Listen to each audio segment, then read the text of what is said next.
TikTok, time to rock. Good evening, good morning, good afternoon to everyone who's watching from all around the world.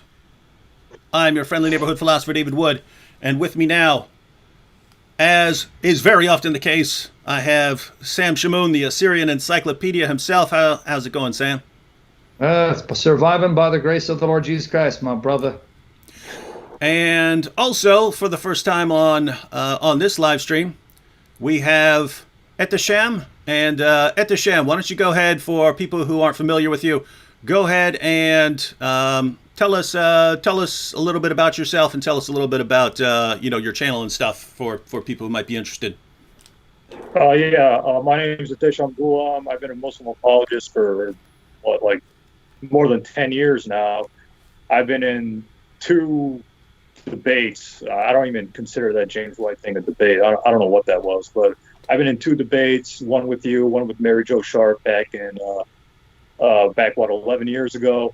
That was my favorite debate, the second one I did with Mary Jo Sharp. So over the years, I've revised my position. I've read conservative scholars. I've read, people like Richard Buckham, Raymond Brown, et cetera, et cetera. So I revised my position over the years. I'm still a Muslim, but I've left the Salafi movement. I used to be a Salafi, but I left because it was just too extreme. So I'm just, Sunni Orthodox Muslim at this point. I got my bachelor's. I got my bachelor's from Wayne State University. I work at a hospital. And as you can see, I'm a big comic book fan from my action figures and things like that. So that's pretty much my background. And my channel is Answering Christians 1. If you want to leave a link or something, I'm not in the live chat, but if you want to give a shout out to my channel, hey, one of the moderators, please look up Ehteshaam's channel, Answering Christians 1, and leave a link there for anyone who wants the link. All right, let me give you just give everyone a quick idea of the format. So this is Muhammad Week. We'll probably be having other weeks in the future where we invite people to join us live for discussions. Since this is Muhammad Week, we are inviting pretty much any Muslim who wants to come on here and have a discussion with us. The basic overall format would be, we would give you time at the beginning to make a case for Muhammad. And so different Muslims will have different reasons for believing in Muhammad, and we would be happy to give you an opportunity to share your specific reasons. And so the idea is, we will give a Muslim participant, or if 2 Muslims want to join at the same time, that's fine as well. But Muslims can come on, make their case for Muhammad, and then afterwards we'll have a friendly discussion about those. So this is not a formal debate with full rebuttals and things like that. More of a give one presentation and then a discussion about that presentation. So we're going to go back and forth. Ehteshaam can clarify his points. Sam can address those. If I have questions, I'll ask questions. But I'm basically going to be, since there's 2 Christians and 1 Muslim here, I'll focus on more of being a moderator or something like that. But if I have a question, I'll jump in, and then Ehteshaam will be given time. But the idea is Ehteshaam will have plenty of time to talk about any points he wants to address. All right, everyone clear on all of that? If so, then Ehteshaam, if you have if you want to go through some of your reasons for believing in Muhammad, we're ready for that. All right. So, like I said, I've revised my position over the years. I used to cite liberals and atheists and things like that, and people would always point the finger, saying that, well, you're pointing the finger at Christianity. Well, 3 fingers are pointing back at you, because those arguments can be thrown back against Islam. So I've read conservative scholars. I've read evangelical scholars. I bought some evangelical books from, Dan Wallace, et cetera, et cetera. And I actually found out that there were serious issues with the Bible. And I'll get to how that connects to the prophethood of Muhammad in a second. So, another thing I forgot to mention is, at one point I was considering leaving Islam for Christianity. At one point, then I read the conservative literature, or the conservative authors and things like that. And even they admit that there were issues here. So if you guys want to clarify that up in the Q&A, you can do that. So how does this connect back to Muhammad? You're saying, what does this have to do with the Prophet Muhammad? Well, first of all, what is the need? Why was Muhammad sent to begin with? Why couldn't Revelation just end with Jesus, like Christians say? Well, there was a need. My view is that there was a need for a final prophet. If you read the Quran, chapter 5, verse 13 to 15, it says the Jews had a covenant, but they messed it up. The Christians had a covenant, but they forgot the good part of the message. Now has come a messenger revealing what used to hide in your scriptures and things like that. This is the Quran, chapter 5, verse 13 through 15. So if you read Tafsir Ibn Kathir is a important commentator on the Quran. He talks about how these verses are clearly, our Prophet Muhammad is saying that the Jews and Christians have corrupted their scriptures. So then we need to really validate, well, is that true or not, or is Muhammad just making this stuff up? So, I read, well, let's go to the Old Testament, because the Quran has specific, the Quran says that the Bible, the Old Testament, is, or the scriptures of the Jews is corrupt. In the Quran, chapter 2, verse 75, Quran, chapter 2, verse 79, Quran chapter 3, verse 78, Quran chapter 3, verse 187, Quran chapter 5, verse 13 to 14, as confirmed in Tafsir Ibn Kathir, Quran chapter 6, verse 91, etc., etc. And the Prophet Muhammad said the Jews and Christians have corrupted their scriptures. In Mujal al-Kabir, volume 8, page 31, Ahmad ibn Hanbal, volume 4, page 381. So is this valid? Is what Muhammad is saying correct, or is he just making stuff up just to validate his prophethood? And so I read, like I said, I read conservative scholars, I read Judeo-Christian scholars, while ignoring the atheists I used to cite Barterman, Richard Carrier, et cetera, these liberal atheist scholars. But I don't do that anymore in the name of trying to be consistent or fair with the Christian scriptures. But anyways, if we read Jeremiah chapter 8, verse 8, in the Living English Bible, or in the Bible in Living English, page 9, it says Jeremiah chapter 8, verse 8 is speaking about the fact that the text of the Torah during Jeremiah's day was so corrupt that he can say that falsehood has been deliberately put into it. And it would be hard for us to prove that the text we have today is not the same one Jeremiah was written. And if we read Adam Clark's commentary on Jeremiah 8, Ehteshaam, did a fan or something just come on? Well, you can hear me because his voice is cutting off. Yeah. Yeah, you're. What is that? Yeah, what's worse is that his voice cut off. So you're saying something about Jeremiah being I couldn't hear you because something got really loud. Wait, now it went away.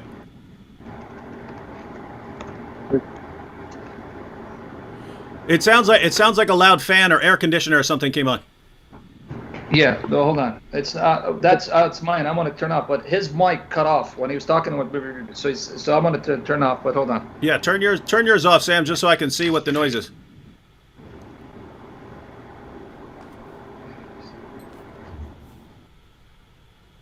Okay, that might have been from Sam. Okay. Yeah, what's my thing? Yeah, but anyway, his sound went off. Yeah, hence me. Well, your sound was probably drowning it out because you guys are coming through the same mic. Hence me telling you over and over again, silence your mic. You didn't. Okay, now you're silenced. Now you're good. All right, go ahead. Continue, Ehteshaam. All right. You might want to back it up. It was only like 10 seconds or so after hearing the noise. So just back up a little bit. All right, so I'll just talk about Jeremiah 8:8, chapter 8, verse 8, real quick. Okay. So basically, the corruption of the Bible, proves the case for the Prophet Muhammad. In the Bible, the Living English, page 9, it says Jeremiah chapter 8, verse 8 is talking about the fact that the text of the Torah during the day of Jeremiah was so corrupt he can say falsehood has been deliberately put in it. And it would be hard for us to prove that the text we have today is the same one Jeremiah was condemning.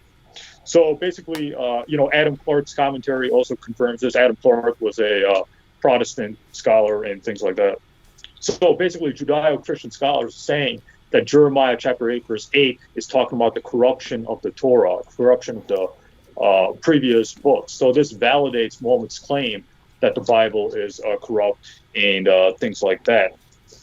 Now, in unknown authorship of the New Testament, we have, for example, Raymond Brown in his book Introduction to the New Testament talks about, how the Gospels were originally anonymous and later on people put those names, Matthew, Mark, Luke, and John, in there in page 158, 208 to 267.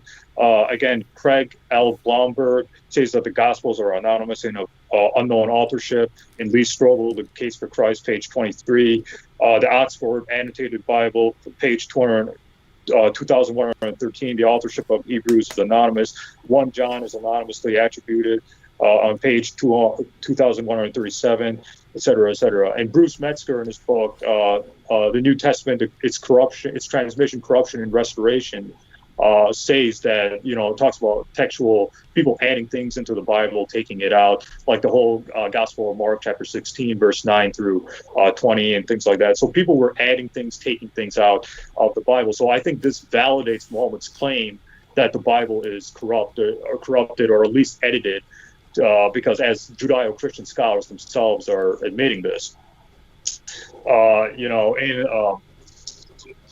So basically, this is one of the reasons I think Muhammad was sent to tell people to go back to the teachings, the true teachings of the God of Abraham, without following these distorted books, as the Judeo-Christian history and scholars have shown. So then the question really arises: what is the biblical criteria of a prophet? Because David Wood and Sam Shamoun are Christians, so they follow the Bible.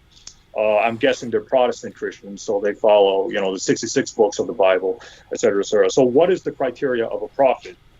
According to the Bible, according to the book of Deuteronomy, chapter 13, verse 18, he must command the people to worship the God they know. Did the Prophet Muhammad do that? Yes. He said, worship one God, the God of the Jews. And another criteria is give fruit up your event or miracle. Deuteronomy chapter 13. Ehteshaam, just one second. You're breaking up there for a second. So normally that's just a little.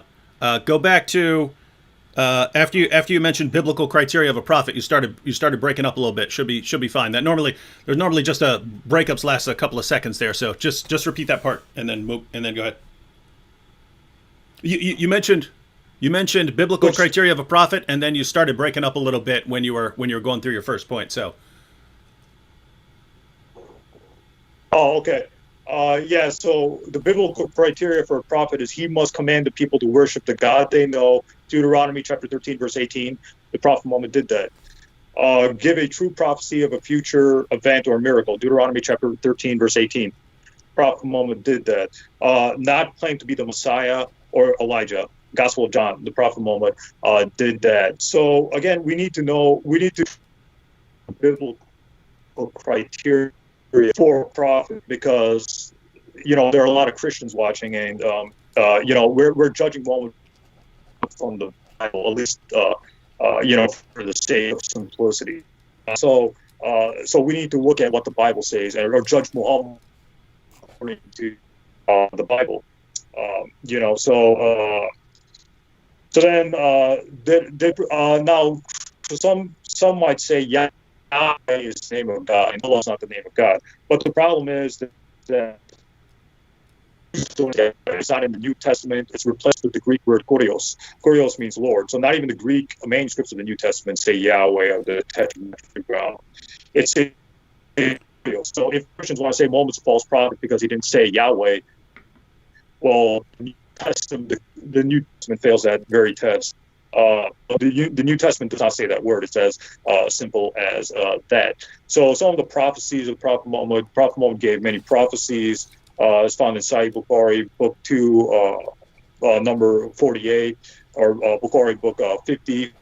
I don't have time to go over them, but over all of them. But I'll give just 2 examples.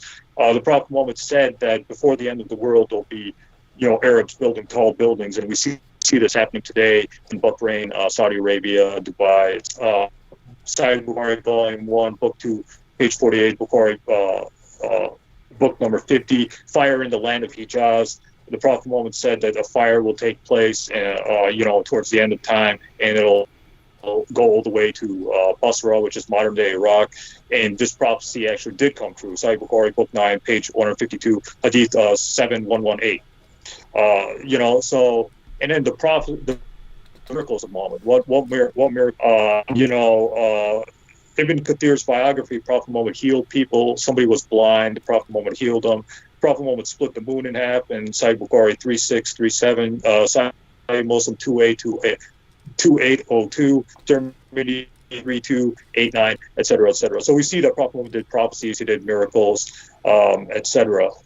So these are some of the proofs of the Prophet Muhammad, or how he fits into a criteria of being a prophet. We see prophecies being fulfilled, we see miracles, there are prophecies in the Quran, and there's scientific accuracy in the Quran. But just to save time, in the Q&A, if people want to hear that, I can do that. But just to save time, I'm going to try to skip over that. So then the question really arises: what about the moral issues, right? Did Muhammad do bad things? Did he do things that people would say, according to the biblical criteria, did he do bad things that would invalidate him from being a prophet? As Christians will say, Muhammad was immoral because he did this, yada, yada, that. So my question is, what standards are you using against the Prophet Muhammad's morality? Because whatever Muhammad did, both the Old and New Testaments have the same morals, or they have worse morals than what the Prophet Muhammad did. So if you're saying Prophet Muhammad waged war, that invalidates him from being a prophet. Well, Moses fought wars too, so does that invalidate him from being a prophet? Keep in mind that we're judging Muhammad from the Bible. We're not judging him from atheist standards and things like that. See what else. So we gotta judge the moral issues. Well, when you go into morality, I think there's a subjective argument. I think people like David Wood can agree with me that this can be a subjective argument, and things like that.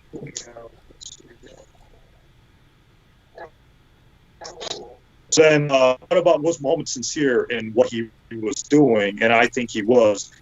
The Prophet Muhammad, he had to give all his money in charity, etc., etc. So the Prophet Muhammad had no reason to invent a religion like Islam. That's just my thoughts on this. Prophet Muhammad suffered and even faced death to spread Islam. A non-Muslim writer, Montgomery Watt and William Moyer, concluded that Prophet Muhammad was sincere. He wasn't lying to the people, saying, this book is coming to him from, the divine realm or from God and stuff like that. Also, the Quran corrects the Prophet Muhammad. So if the Muhammad was really making up the Quran, why would he author a book that criticizes himself? It doesn't make any sense. So did Prophet Muhammad plagiarize? Did Muhammad plagiarize off Jews and Christians? I don't think so, because like I said before, Prophet Muhammad believed that the Jews and Christians have corrupted their scriptures. So if he believed they corrupted their scriptures, why would he plagiarize off them? It doesn't make any sense. And when the Quran mentions stories that you can find in these Jewish or Christian apocryphal sources, that doesn't mean the Quran's copying. It just means that, they could come from the same source, or there could be some historical veracity towards them, and things like that. What about self-serving verses? Did Prophet Muhammad make up the Quran, to have some kind of self-serving motive and things like that? I think that's a fallacious argument. It's called the fallacy of circumstantial ad hominem. So it's a fallacious argument to say Prophet Muhammad made up the Quran and things like that. They'll argue, well, how come Prophet Muhammad had more than 4 wives? Or, they'll bring that up, saying, isn't that self-serving? Well, the issue is that the problem is that the polygamy was already established before Islam. So even though the Prophet had special privileges, he also had restrictions too. And the wives of the Prophet Muhammad are spiritual mothers in the Quran, chapter 33, verse 6, etc., etc. So was Muhammad demon possessed? People would say, well, maybe he was just demon possessed, or maybe Angel Gabriel became a demon or something like that. I don't think so. If you read the book of Daniel, chapter 8, verse 16, Angel Gabriel brings revelation. And he has a terrifying presence. Book of Daniel, chapter 8, verse 17, Book of Luke, chapter 2, chapter 1, verse 12, etc.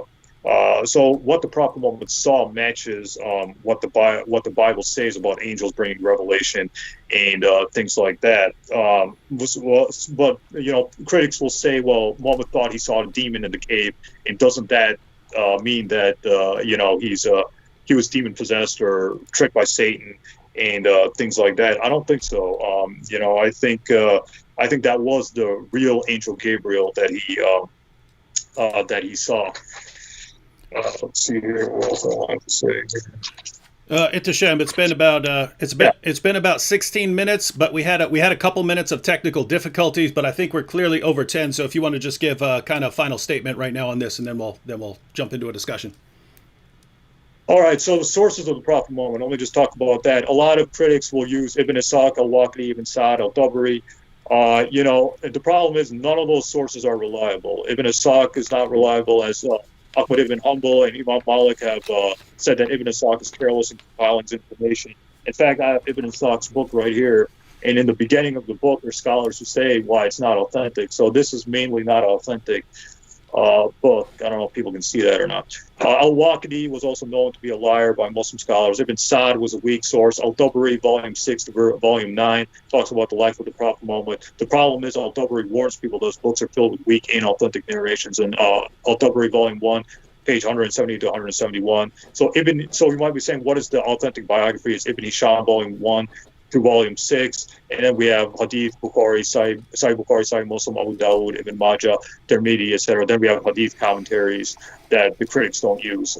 So that's the sources of Islam and stuff like that. So that's my case for Muhammad. There was a lot of other things, but because of time, I can't get into it. All right, thank you, Ehteshaam, and Sam. If you want to unmute your mic, so looks like we have several things we could take a look at. Ehteshaam opened his case by pointing out that Muhammad affirms the corruption of the Jewish and Christian scriptures, and the evidence bears that out and shows that Muhammad was right. We have Muhammad fulfilling biblical criteria of a prophet, such as delivering fulfilled prophecies and performing miracles.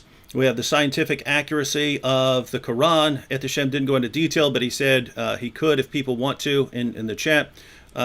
He said, as far as moral problems with Muhammad, then if we're judging Muhammad by the standards of the Bible, well, obviously prophets in the Bible did some bad things as well. He argued that Muhammad was sincere, that Muhammad didn't plagiarize, that and that a lot of criticisms against Muhammad are drawn from weak sources. So that is a lot to cover. Sam, should we start with the corruption of the Bible, or better, even before that? Ehteshaam's first point was that Muhammad affirmed the corruption of the Bible. Now, Ehteshaam, one quick question, because you did give a number of verses. I didn't write down the verses that you mentioned from the Quran, which say that the Bible has been corrupted. But I remember you referencing some verses. Could you kind of give us the ones you think are most clear, and then Sam can. All right. The Quran chapter 2 verse 75, Quran chapter 2 verse 9, Quran chapter 3 verse 78, Quran chapter 3 verse 187, Quran chapter 5 verse 13 through 14 talks about the corruption of the scriptures of the Jews and Christians, as confirmed by Tafsir ibn Kathir. Quran chapter 6 verse 91. And if you want to know why what the Quran's talking about by the Torah and the Injil, I can get into that if you want. Okay, Sam, do you want to go through some of these, because sure. I know we have a slight mix-up of styles, because Sam likes to mainly ask questions, whereas Ehteshaam prefers each person has his time. What is that? What is that noise? That's not me. That's you, Sam. All right.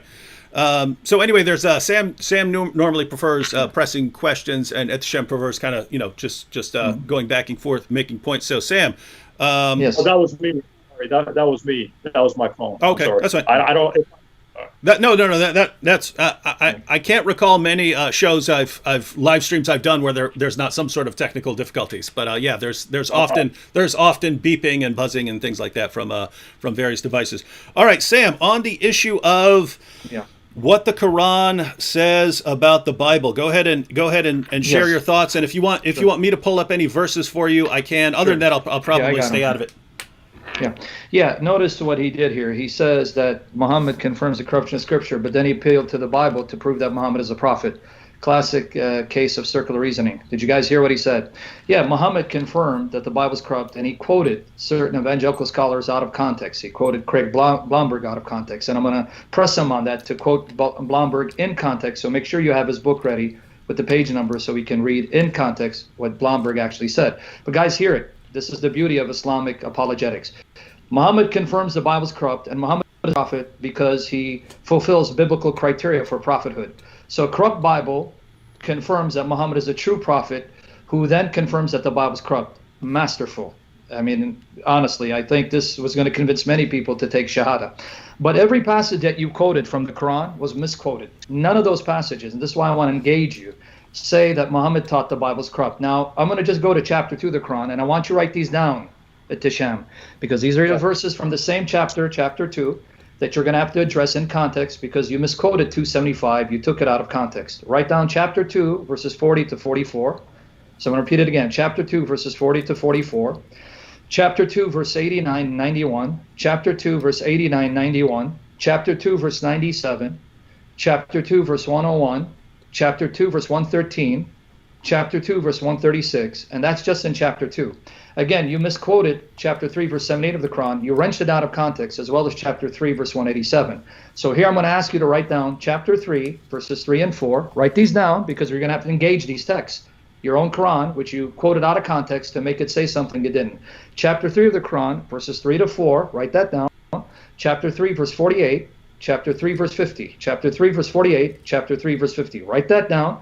Chapter 3, verse 113 to 114, chapter 3, verses 113 to 114. Then he went to chapter 5 and misquoted chapter 5, verse 13 out of context to make it say something that the context says it cannot be saying unless you believe the Quran is full of contradictions, and it is, but for other reasons. So write down chapter 5 of the Quran, verses 43 to 48, chapter 5, verses 43 to 48, so I'm repeating it twice. Chapter 5, verse 66, and chapter 5, verse 68. Write those passages down. And then again, you did it with chapter 6, verse 91. You again quoted it out of context. So again, I'm going to help you read your own Quran in context. Go to chapter 6 of the Quran, verses 114 and 115. 6, 114, and 115. And unlike you, I'd like to engage these texts and read them to see what they say. But for the sake of time, 6, verses 114 and 115. And then add these as brownie points.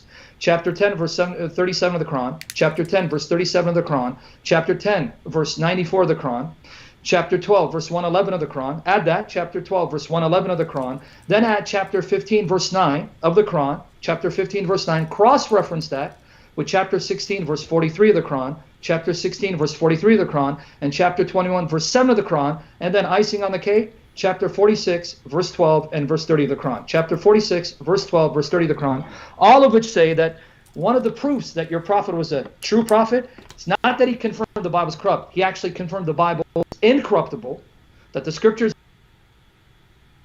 are preserved and authoritative and to be used to judge Muhammad and also to live according to their dictates. So you're wrong. Muhammad did not say the Bible is corrupt. That's your misreading of the Quran, which is why you had to run to Ibn Kathir. But when did Ibn Kathir come? He didn't come in the time of your prophet. He didn't even come in the 9th century, nor did he come in the 10th century. Ibn Kathir is about 700 years removed from the time that your prophet died. So talk about being desperate. You have to go to someone who comes about 700 years later, who assumes that the Bible is corrupt, and then he misreads the passages like you do to prove biblical corruption. But conveniently, you didn't mention Ibn Qayyim, because both Ibn Qayyim and Ibn Kathir were both students of Ibn Taymiyyah. But Ibn Qayyim says that even at his time, there are a group of scholars, Muslim scholars, who say that at least in the case of the Torah is incorruptible. Why? Because they use chapter 6, verse 115 to prove. It says, none changing the words of Allah. And Ibn Qayyim said that those scholars, Ibn Qayyim, said those scholars use that verse to show because the Torah is the word of Allah, it cannot be changed.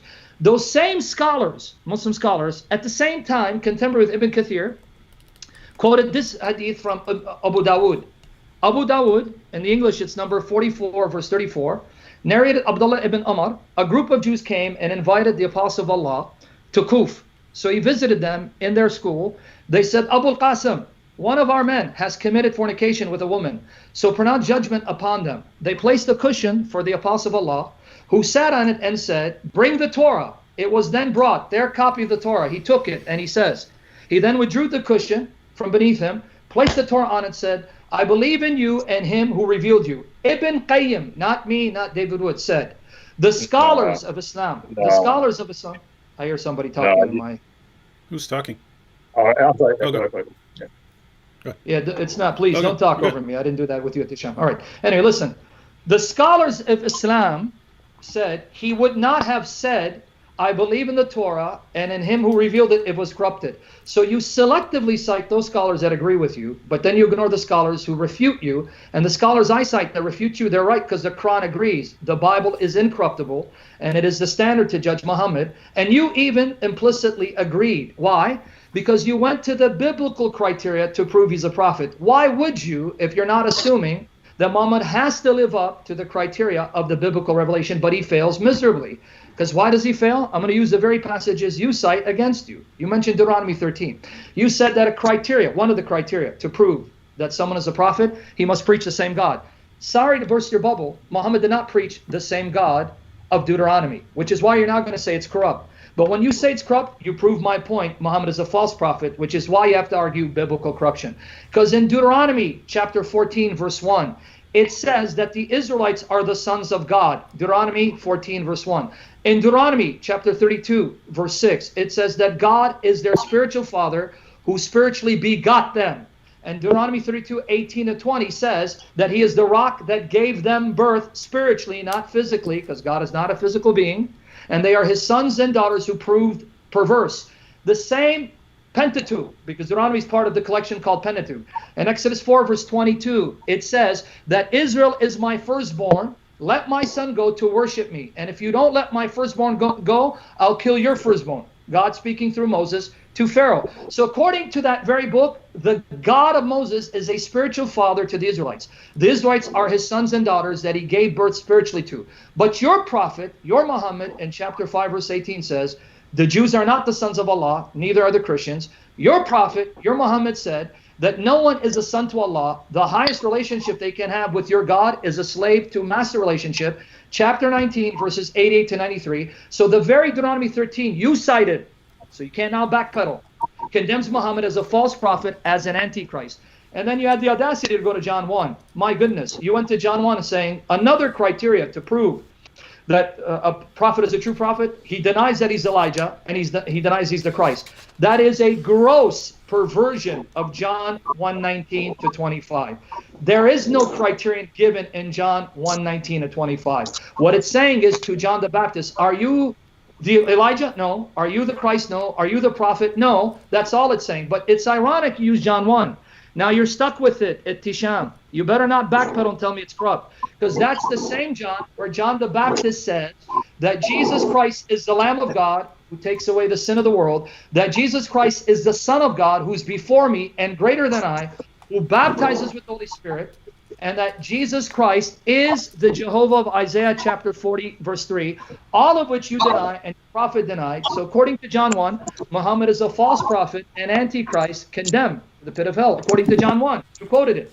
So I want you to say, you agree with John 1, that Jesus Christ is the Lamb of God who takes away the sin of the world, that he's the Son of God who baptizes with the Holy Spirit, and that he's Jehovah of Isaiah chapter 40, verse 3, because that's what John the Baptist says in that very chapter that you quoted out of context. Now, I don't know how much more time I have, David, because I will have a field day with this set of points. Yeah, I know you could. Yeah, it's I know. Basically, Ehteshaam brought up a bunch of points, and I know you would have something to say on all of these points, but I kind of like to probably go through one point at a time. So, Ehteshaam, on that, on that first point, it's the first point you brought up, Ehteshaam, and then Sam brought up a number of verses and commentary on why he doesn't believe that the Quran affirms the corruption of the Bible if you'd like to respond to that particular issue. I know he said lots of other things, but we can kind of go through those one at a time. So on this particular issue of what Muhammad thought about the Bible, what would your response to Sam be? Before you respond, Ehteshaam, hold on. There's some mic problem. There's some. Very bad. I noticed it before we started, but it's only when he starts. It sounds like his phone adjusts, right? So it starts off loud and then it goes back. It was happening to me when I was speaking. I kept hearing it about. I'm sorry. I don't know what the issue is. It's no problem. You're good now. You're good now. Mm-hmm. So basically, my question is, Sam, why do you keep bringing up points? This is my sincere question to you. I'm not trying to belittle you. I'm not trying to be mean-spirited or anything like that. But my sincere question to you, right, from a believer to another believer, is why do you keep bringing up points that have already been refuted by others? Like Shabir Ali already refuted that argument back in your debate, 20 years ago. Bassam Zawadi has also refuted that stuff. So why do you keep bringing up these already refuted stuff? This whole Quran endorsing the Bible or Islam endorsing the Bible is dead. It's gone. Okay, can I answer now? Yeah. Okay, let me answer that. My challenge to you is show me where they refuted any of my points. To say they refuted is one thing. To prove it is another. In fact, I have an open challenge to Shabir and Bassam. Let's debate the issue because he didn't refute me back then. And he won't refute me now. So instead of appealing to Shabir, who didn't do well in the debate, now you're going to say, well, that's subjective. You think he did. So let's not bring that in. You think he did well. I think he got decimated, which is why I'm still chasing him for a debate. And you know that because you were in his Facebook page when I called him out. Instead of telling me what Bassam Zawadi did, because I have a series of responses to Bassam Zawadi. I hope you've read them. Give me the arguments they brought up to see where they refuted me. And I promise you, I'll put that to bed. They haven't refuted what your prophet said, and you forgot what I said, Ehteshaam. It's not my argument. Ibn Qayyim, who's not a Christian or a Jew, said Muslims of his day used the Quran, the same verses that David and I used to prove that the Bible's not corrupt, specifically the Torah. So I don't know what you're talking about. Give me a concrete example, and let's deal with it. Give me the verse. All right, so let's deal with the whole Torah, the prophet confirming the Torah hadith. That hadith is actually a weak because you don't... you're going to a weak source anyways. Abu Dawood does have weak hadith in it. Like the whole sun setting in the muddy spring. That's a weak hadith that was accidentally classified as Sahih and things like that. And if you want the scholars who say that, give it to me because I have Al-Albani saying it's not weak. So are you making things up? I have it right here. Sunnah.com.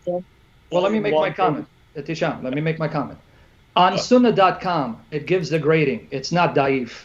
Give me the grading. That's Al-Albani's classification. Secondly, are you telling me that Ibn Qayyim, now I want you to answer this, is an ignoramus who is a moron? And the scholars he cited were ignoramuses and morons because he said the scholars quoted this hadith from Abu Dawood to prove that the Torah is not corrupt. And are you saying that Ibn Kathir, whom you cited, is another idiot? Because if you go to Tafsir Ibn Kathir, open it up, chapter 5, verse 41, in him, he cites that hadith and he doesn't say it's weak. So now I'm going to call out your bluff. Give me the name of the scholar that says this is da'if, it cannot be used. Ibn Qayyim and the scholars of his day said it's not da'if. Ibn Kathir, open it up. I have it in front of me. You have it with you? Open it up. Chapter 5, verse 41. He cites the hadith. It doesn't say it's da'if. So why are you making up the classifications as you go along? All right, now Sam, let Ehteshaam finish his response here. Okay, good. All right, you let me know when you want me to respond then. Well, I mean, like I said, this whole argument is dead. Like, Muslims have already refuted it. But Ibn Hazm, in his book, Al-Fisil, Al-Malil, Al-Walal, Al-Mahil, Volume 1, page 237, I know I butchered the Arabic, but even he says that, it's a fabricated report that reached us without a proper chain of transmission. So Ibn Hazm says that hadith is weak anyways.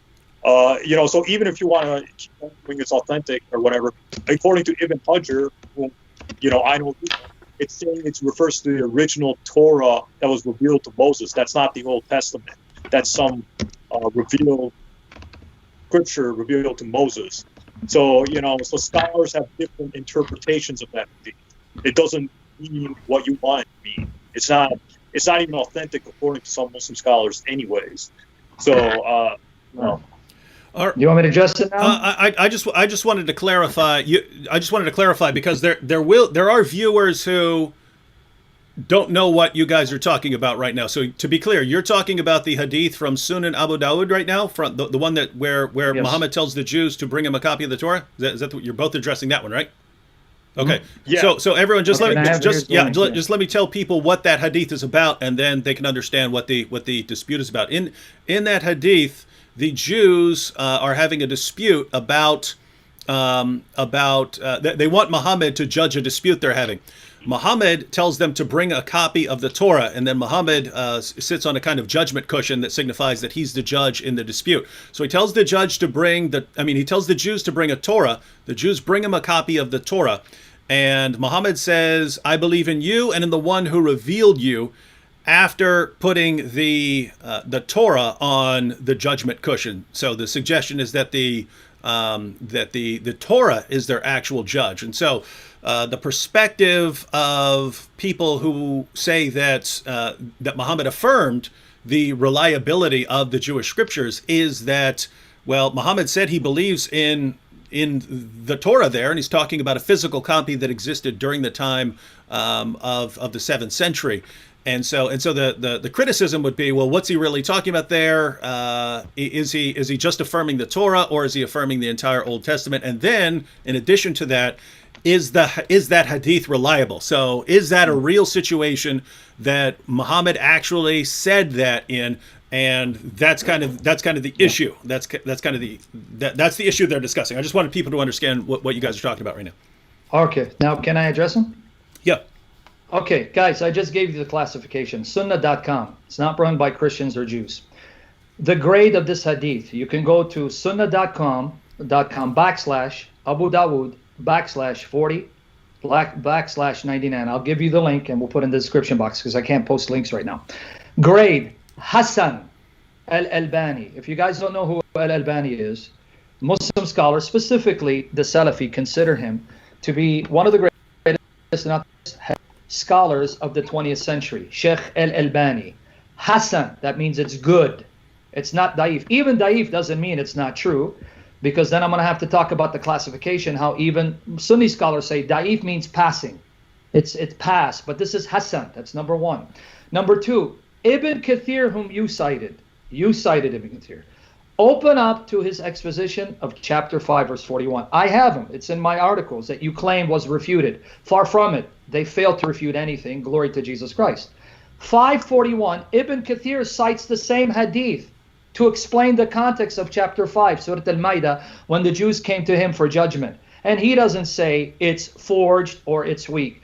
But beyond that, Ibn Qayyim, companion of Ibn Kathir, both of them the student of Ibn Taymiyyah, Ibn Qayyim says, there are a group of scholars who use that hadith as proof the Torah has not been corrupt. So you're stuck with it. You, Shabir and Bassam, you're stuck with it. It's a nightmare for you guys. I understand.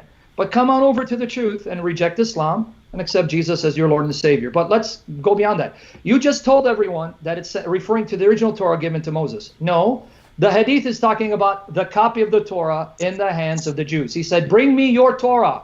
But thank you, because you just implicitly admit that has to be the Torah of Moses, because if he's confirming it, that means they have accurate copies of the Torah given to Moses. So you just made my point.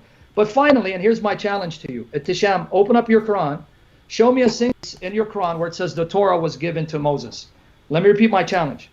I'm not asking you to show me where the Quran says a book was given to Moses. Kitab. I know the Quran says a kitab was given to Moses. You said Torah was given to Moses. Quote the verse and show me the Arabic where it says, and the Torah we sent down to Moses. Show me that. And if you can't show me that, where did you get that information from? So that's my challenge. Please answer my question. You said where the repeat it. I'm sorry. Okay, I want you to quote, because I'm making my question precise so that we don't attack straw man and bring out red herrings. And I know you won't do that because you're a respectful chap. I want you to show me, because you said to everyone that it's affirming the original Torah given to Moses. Quote a verse in the Quran where it says the Torah was given to Moses. I'm not asking you to show me where it says a kitab, a book was given to Moses. I want the exact reference where it says, and the Torah we sent down to Moses, or we gave to Moses the Torah, like it says, and to Jesus we gave the gospel. In chapter 5, verse 46, it says, and to Jesus, son of Mary, we gave the gospel. Show me where it says, and we gave the Torah to Moses. Give me that, because that's what you claim. It confirms the original Torah given to Moses. Show it to me. Where'd you get that from? It's not in your Quran. So please give me the verse. I'll be waiting. Quran chapter 3, verse 3. Hang on, wait. It doesn't say Torah given to Moses. I know the Arabic. It says it confirms the Torah and the gospel. So again, maybe I wasn't clear. I'm trying to help you avoid answering the question directly. Let me repeat it again. Chapter 3, verse 3 to 4 does not say the Torah is given to Moses. It says the Torah and the gospel were given as guidance and light to mankind. I'm going to repeat the question one more time. Show me in the Quran where it says the Torah was given to Moses, like in chapter 5, verse 46, it says the gospel was given to Jesus. See, the Quran is clear. The gospel we gave to Jesus. Show me where it says the Torah we gave to Moses. Don't quote me a verse where it says Torah. I know it's there. Torah given to Moses. Give me the verse. All right, Sam, go ahead and give Ehteshaam a couple minutes to answer. Go ahead. And let me know when you want me to answer, Dave. Quran chapter 2, verse 53 says, "Remember we gave Moses." You're sounding weird right now. So just chat with me for a second. We'll see if that goes away. Yeah, you sound like a robot right now.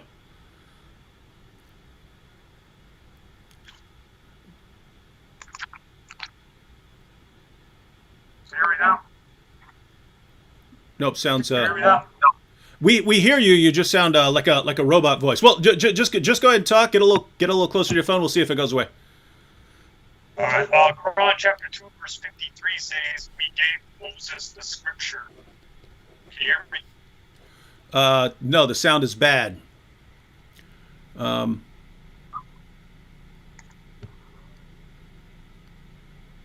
you hear me now? You still sound like a robot. Trying to think if there's a way to fix that real quick. Maybe man, I don't want to completely hang up because I'm not great with Skype. Check. Go ahead and check. Okay. Yeah, you sound like you have a robot voice and it's quiet.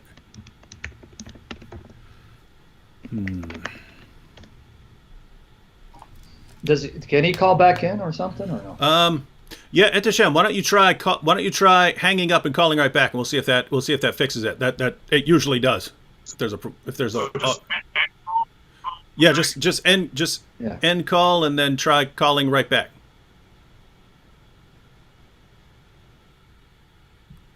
Okay. All right. Did he try? Is he trying that? Yeah. Yeah. Chapter 2, verse 53. Again, he's not. That says we gave the book to Moses, Kitab, and I said that. That says a book was given. One sec, Sam. What happened?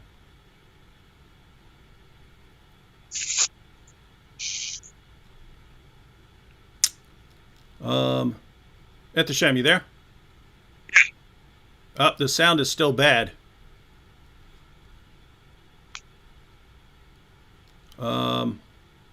Here, let me hang up. I'm going to try calling both of you back at the same time, then we'll see what happens.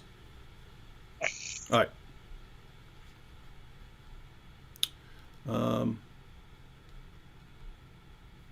All right, 1 second.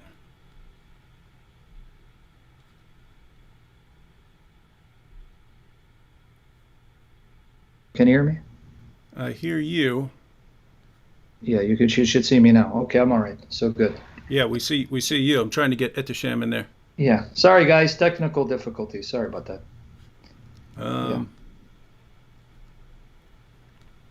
Yeah, that's all right. Well, we'll do what we can. Yeah. Problem is, I'm not good with Skype. I'm not good with Skype when something goes wrong. Yeah, none of us are. Everything works out. No, some people are awesome and they know exactly what they're doing, and they would be saying, "Here's how you do it." Yeah, me and you suck. That's what I'm saying. None of us are, you and me. Yeah, and then when Ehteshaam calls back, when you call him, when I answer, it just. Here he goes. I see him coming back on. Do you see him? Yeah. It says Ehteshaam. All right. Hey, Ehteshaam, you there? Yeah. Okay, now your sound is better. You sound better now. Oh, okay. Okay, go ahead. Yeah, go ahead and respond to Sam. Okay, yeah. So the Quran, hang on a second. The Quran chapter 2 verse 70. The Quran chapter 2 verse 53 says, "We gave Moses the scripture." So, I mean, so what? Like, and then the Quran chapter 46 verse 12. Yeah. So but regardless, we Muslims don't believe that the Old Testament was revealed to Moses. Like the book of Isaiah, Jeremiah, Ezekiel. We don't believe that anyways. So I don't know what your argument is. What's your argument? Okay, notice what you said right now. You just said we don't believe the Old Testament was given to Moses. You believe the Torah was given to Moses. And you just quoted 2 verses that says a book was given to Moses. How do you know that even though the book of Isaiah is attributed to Isaiah, for argument's sake, because remember what you said. I want you to hold you consistent. The Old Testament, New Testament, they're corrupt. So how do you know that the book of Isaiah wasn't falsely attributed to Isaiah, but it was actually written by Moses? Because the Quran doesn't tell you what was given to Moses. How do you know the Torah was given to Moses? Where'd you get that information? See, if you don't have an answer, I'll show you why I'm asking you the question. Because you said, I want everyone to hear it, we believe the original Torah given to Moses. No, you don't, because the Quran doesn't tell you any original Torah was given to Moses. How do you know it was given to Moses? How do you know what book was given to whom? The Torah it's not told. You're not told the Torah was given to Moses. The only thing you're told in the Quran is that the gospel is given to Jesus and that David wrote Psalms. Let me give you the verses there. Chapter 4, verse 163 of the Quran, and chapter 17, verse 55 says that to David we gave the Psalms, and to Jesus we gave the gospel. So how do you know who the Torah was given to? It says a book was given to Moses. Well, what's that book? How do you know what book was given to Moses? So this is what I'm asking. Because when you answer, you're going to show that you're dependent on my Bible to fill out the gaps in your Quran, the very Bible that in one breath you want to use to prove Muhammad, but then condemn it because it exposes Muhammad. So how do you know what was given to Moses? How do I know what was given to Moses? Well, we got to do some reasoning here. We got to know what the Quran's talking about and things like that. So Allah is clearly saying he gave the Torah or the revelation to Moses, but that revelation is not the Old Testament. So, according to tafsirs, according to hadith and things like that, again, keep in mind that we have to keep everything in its proper context. We have to keep everything within its proper understanding, what the Muslim scholars have understood. And the Muslim scholars have always understood that the Jews and Christians have corrupted their scriptures. So, I mean, if you read Tafsir Ibn Kathir, Ibn Abbas, all these, early Muslim scholars don't agree with your view. So, what's your argument here? Okay, let me respond. Okay. Hang on. Let me just make sure Ehteshaam was finished. Yeah, he said, he's asking me to respond. That's Okay, go ahead, Sam. Okay, Ehteshaam, this is now the third time I just said. Ibn Qayyim, who was a contemporary with Ibn Kathir, says there's a group of scholars that said the Torah is incorruptible. Why do you keep saying that this is the view of the Muslim scholars? The early Muslim scholars don't agree with me. They actually do agree with me. They disagree with you. Ibn Ishaq, that you tried to throw under the bus and went to Ibn Hisham, he believed the Bible is not corrupt. Tabari believed the Bible wasn't corrupt. Ibn Qayyim mentioned scholars that said that the Torah is incorruptible. I just mentioned them. And you keep telling me all the scholars are on your side. No, they're not. Even Bukhari said the Bible is not corrupt. And I have the citations in front of me. And you know who told me that Bukhari said that the scriptures are incorruptible? Ibn Qayyim. He quotes Bukhari. He even says Ar-Razi. Ar-Razi says that the Torah is incorruptible. So where are you getting that all the scholars, all the commentators agree with you? No, they don't. There were scholars that agreed the Bible is not corrupt. But then as they saw the problem, the Bible as it existed at that time exposes Muhammad as a fraud, then they had to then adopt the approach, well, that means the scriptures were corrupted. No, it means Muhammad is a fraud. Doesn't mean the scriptures are corrupted, especially when the Quran agrees that the scriptures are incorruptible, preserved, and the scriptures of the Jews and Christians were the pure words of God that Muhammad appealed to verify his claims. So stop saying that the commentators are on your side. They're not. In fact, here, I'm going to prove it to you. If you have Ibn Kathir, I want you to read for me what Ibn Kathir says about Jesus confirming the Torah between his hands. And here are the references. Please write these down. And if you have the English translation, you don't need to know the Arabic. In chapter 3, verse 50 of the Quran, 48 and 50, what does Ibn Kathir say about Jesus confirming the Torah. Chapter 3, verses 48 and 50. And then what does he say about Jesus confirming the Torah in chapter 5, verse 46? And then what does he say about Jesus confirming the Torah in chapter 61, verse 6? There, Ibn Kathir, in those three passages, actually there are four, but I count chapter 3, verse 48 and 50 as one. He says that Jesus confirmed, upheld, lived up to the Torah in his possession. Because in the Arabic, if you read it, it says Jesus confirmed the Torah between his hands. It's musaddiqan lima bayna yadayhi. Sadaqa, the verb to mean confirm and bear witness to the truth thereof.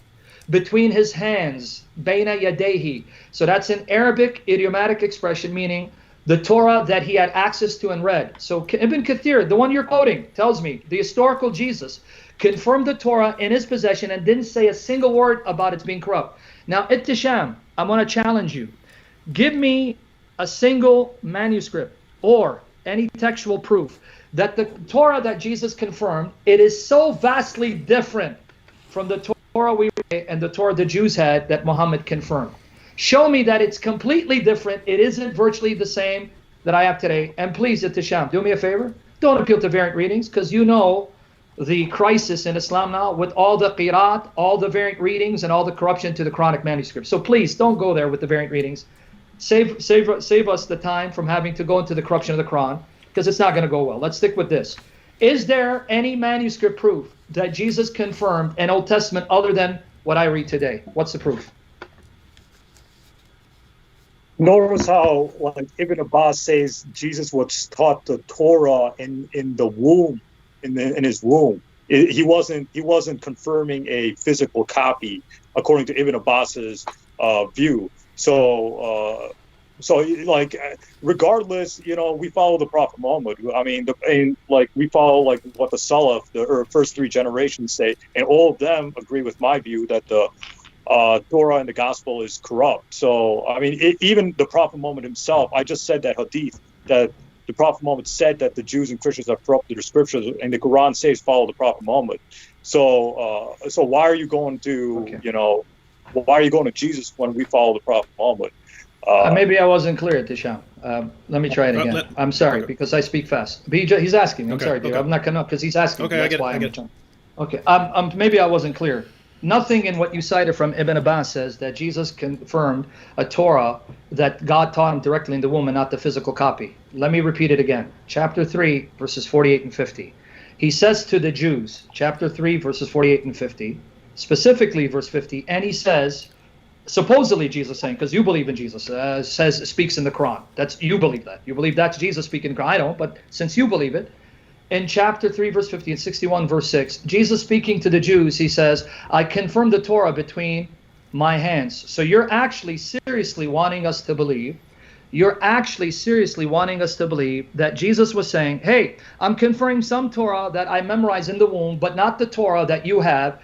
You're making mincemeat out of the Quran, because the Quran says, again, Jesus confirmed the Torah and said to the Jews, O children of Israel, I'm a messenger sent by your Lord to confirm the Torah between my hands.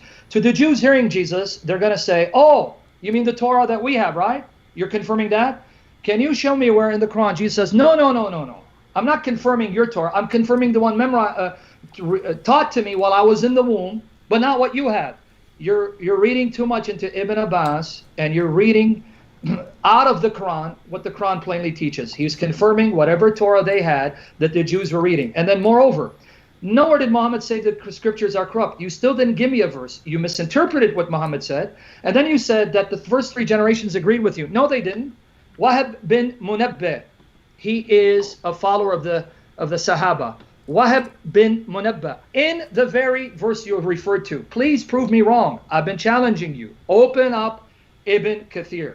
Go to chapter 3, verse 78. There, Ibn Kathir mentions Wahab bin Munabbih, and he says the Torah and the Gospel remain the same because Allah's books are incorruptible. Why would you dare say in front of everyone that the first three generations agreed with you? Wahab bin Munabbih is a tabi. He's a follower of the Sahaba, the follower of Muhammad's companions. And he says, Ehteshaam, either you're lying or you don't know what you're talking about. Benefit of doubt, you don't know what you're talking about.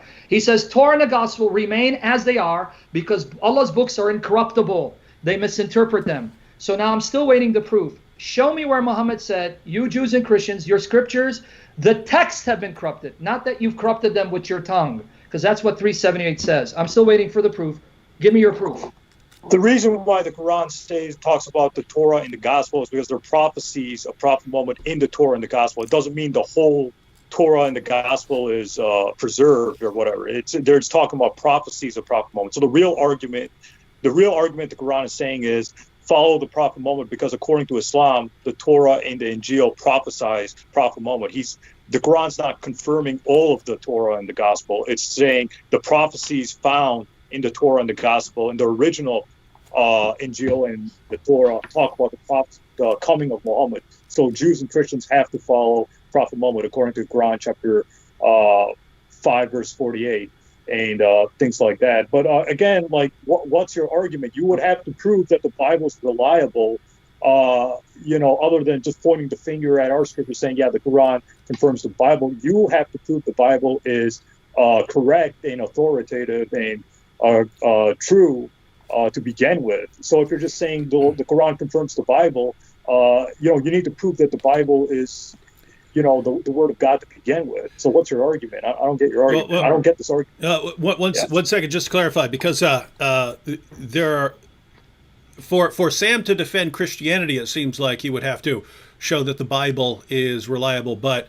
I was assuming that you guys were talking about your argument. And your argument was that the Muhammad said that the Bible's been corrupted, and now we know that the Bible's been corrupted, and so it's something Muhammad said that was true, and then it turned into a discussion of whether the Quran actually says that the Bible has been corrupted, or if it affirms its reliability.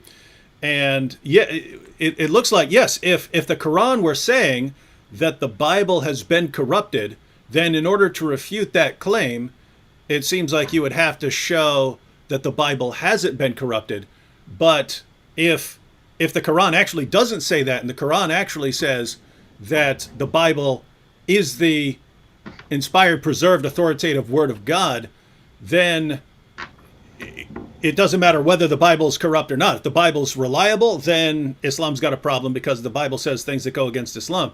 And if the Bible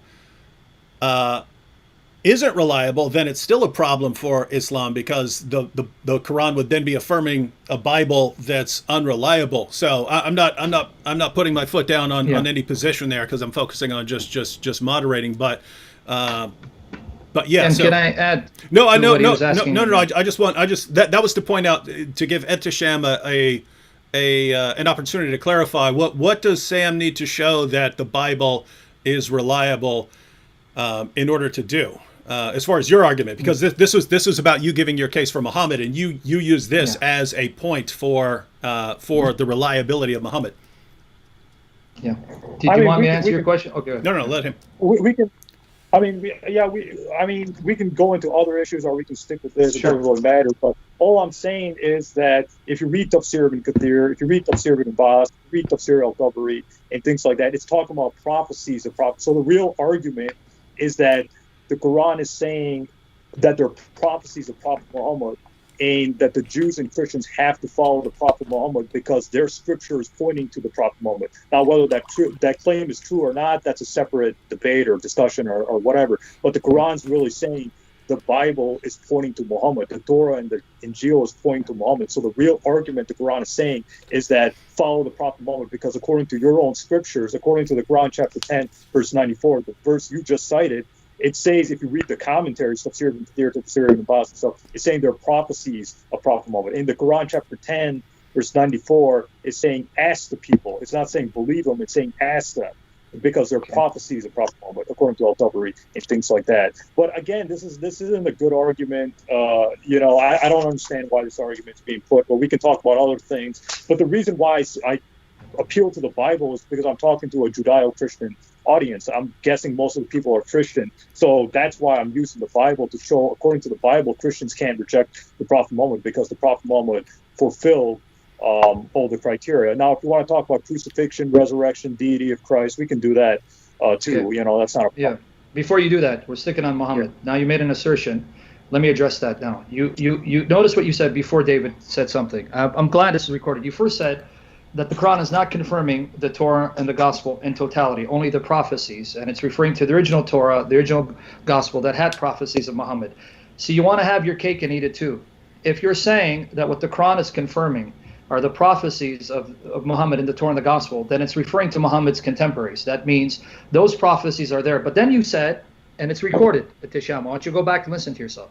Then you said, the original Torah and the Gospel had those prophecies. But hold on, if I follow your logic, if the original Torah and the Gospel had those prophecies of Muhammad, and Muhammad is appealing to the Jews and Christians, saying there are prophecies in the Torah and the Gospel, you just indirectly confirm the original Torah and the Gospel were there in their possession in uncorrupt form, because remember your argument. Let me repeat it again slowly.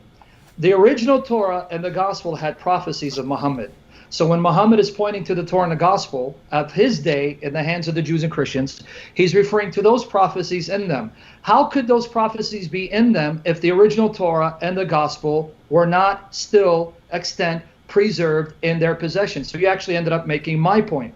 But the second point I'm going to say, nowhere does the Quran say that Muhammad only confirms parts of the Torah and the Gospel. You went to chapter 10, verse 94. I didn't just go to chapter 10, verse 94. I went to chapter 2, verses 40 to 44, and so on and so forth.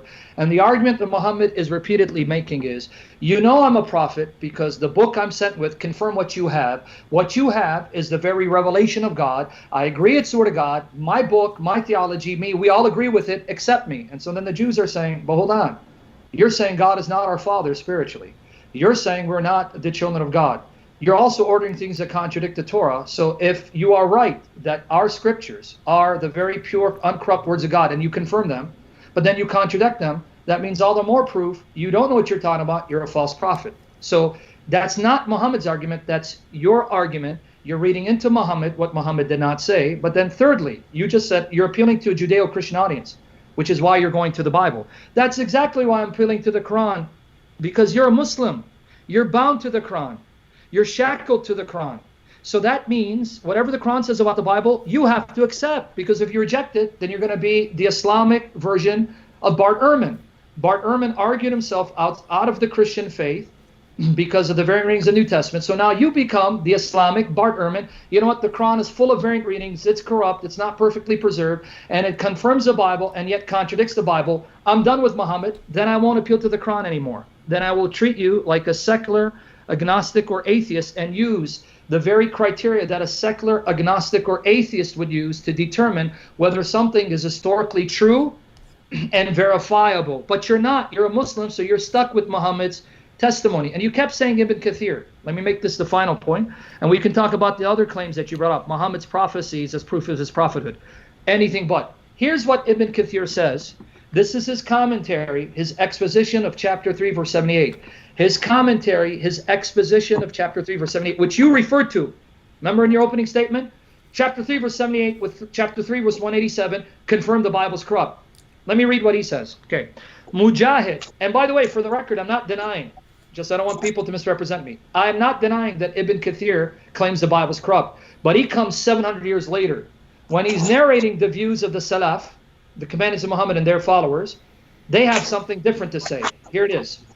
Ibn Kathir writes, Mujahid, Al-Shabi, Al-Hasan, Qatada, and Rabbi bin Anas said that, who distort the book with their tongues, they don't corrupt the text, means they alter Allah's words. Al-Bukhari reported, Al-Bukhari, who's long before Ibn Kathir, over 200 years after the death of your prophet, reported that Ibn Abbas said that the ayah means they alter and add, although none, pay attention to this, Ehteshaam, none among Allah's creation can remove the words of Allah from his books, not just the Quran, books. They alter and distort their apparent meanings. And then notice who he cites, Wahab bin Munabbih. Wahab bin Munabbih, who was a tabi, a follower of the Sahaba. He said the Torah and Injil remain as Allah revealed them, and no letter in them was removed. However, the people misguide others by addition and false interpretation, relying on books that they wrote themselves, meaning like the Talmud. Then they said, this is from Allah, but is not from Allah. As for Allah's books, they are still preserved and cannot be changed. So again, drop this nonsense that Shabir refuted me, Sawadi refuted me. None of you refuted me because the facts are on my side. You're just disagreeing with Muhammad. You're refuting Muhammad. And drop this argument that the first 3 generations thought the Bible was corrupt. No, they're on my side against you. So now let's put the icing on the cake. The proof you gave that Muhammad is a prophet backfires against you, because the Bible is not corrupt according to Muhammad, but you're saying Muhammad said it is corrupt. So if it is corrupt, but Muhammad said it's not corrupt, that first criterion you gave fails. So let's look at your other criteria to see if Muhammad passes. So far, he hasn't passed. No, Sam, one second, Ehteshaam. I just want to say, Sam, you talked for a long time, and we do want to move on to other topics. So I'm going to give Ehteshaam an opportunity to share his final thoughts on that issue, and then I think we should probably go on to his next point, which was Jeremiah 8:8. So Ehteshaam, you can go ahead and give your final thoughts on this issue, and then we'll move on. All right. I don't like. You're making assertions, but you're not actually proving those assertions, right? You're actually saying just because the Quran talks about the Torah and Injil, that doesn't mean all of it is intact. It doesn't mean it's the Old Testament and New Testament. It doesn't mean everything in the Torah and the Injil is preserved. Because if you read all the commentaries carefully, it's talking about the prophecies. There's prophecies of Prophet Muhammad in the Torah. There's prophecies of Prophet Muhammad in the Injil. That doesn't mean the whole Torah and Injil are preserved and with us. That's what you're failing to understand. That's what I think you're failing to understand. And I'm not trying to be mean. I'm not trying to pick on you and things like that. We're trying to keep this civil. The issue is, even if you're saying there's scholars saying that the Quran affirms the Bible and stuff like that, the first 3 generations, even if you're saying that, I don't believe that's true. But even if that's the case, the Prophet Muhammad overthrows all that, because the Prophet Muhammad is the final authority, right? So even if these scholars are saying there's some parts of the Bible that are true and stuff, the Prophet Muhammad overthrows it, because the Prophet Muhammad, the Quran says follow the Prophet Muhammad. And here's what Ibn Kathir says in his commentary. Now has come to you our messenger, the Prophet Muhammad, explaining to you much of what you used to hide from Scripture and passing over much. So the Prophet Muhammad explained where they altered, distorted, changed, and lied about Allah. He also ignored much of what they changed, since it would not bring any benefit, as it was explained. This is Tafsir Ibn Kathir, Part 6, page 88. And Ibn Kathir wrote an entire book on how the Bible's corrupt. In Ibn Kathir al-Bida al-Nia, Volume 2, page 152 to 153. And the reason why the Quran talks about the Torah and Injil is because they're prophecies of the Prophet. That's why you're not. I don't think you're understanding that. There are certain prophecies, and those parts are true. Now, whether the Islamic claim is true or not, that's a separate topic. But the icing on the cake is Tafsir Ibn Kathir, Volume 1, page 178 to 179, where a Jewish boy admits that the Prophet Muhammad is found in their scriptures.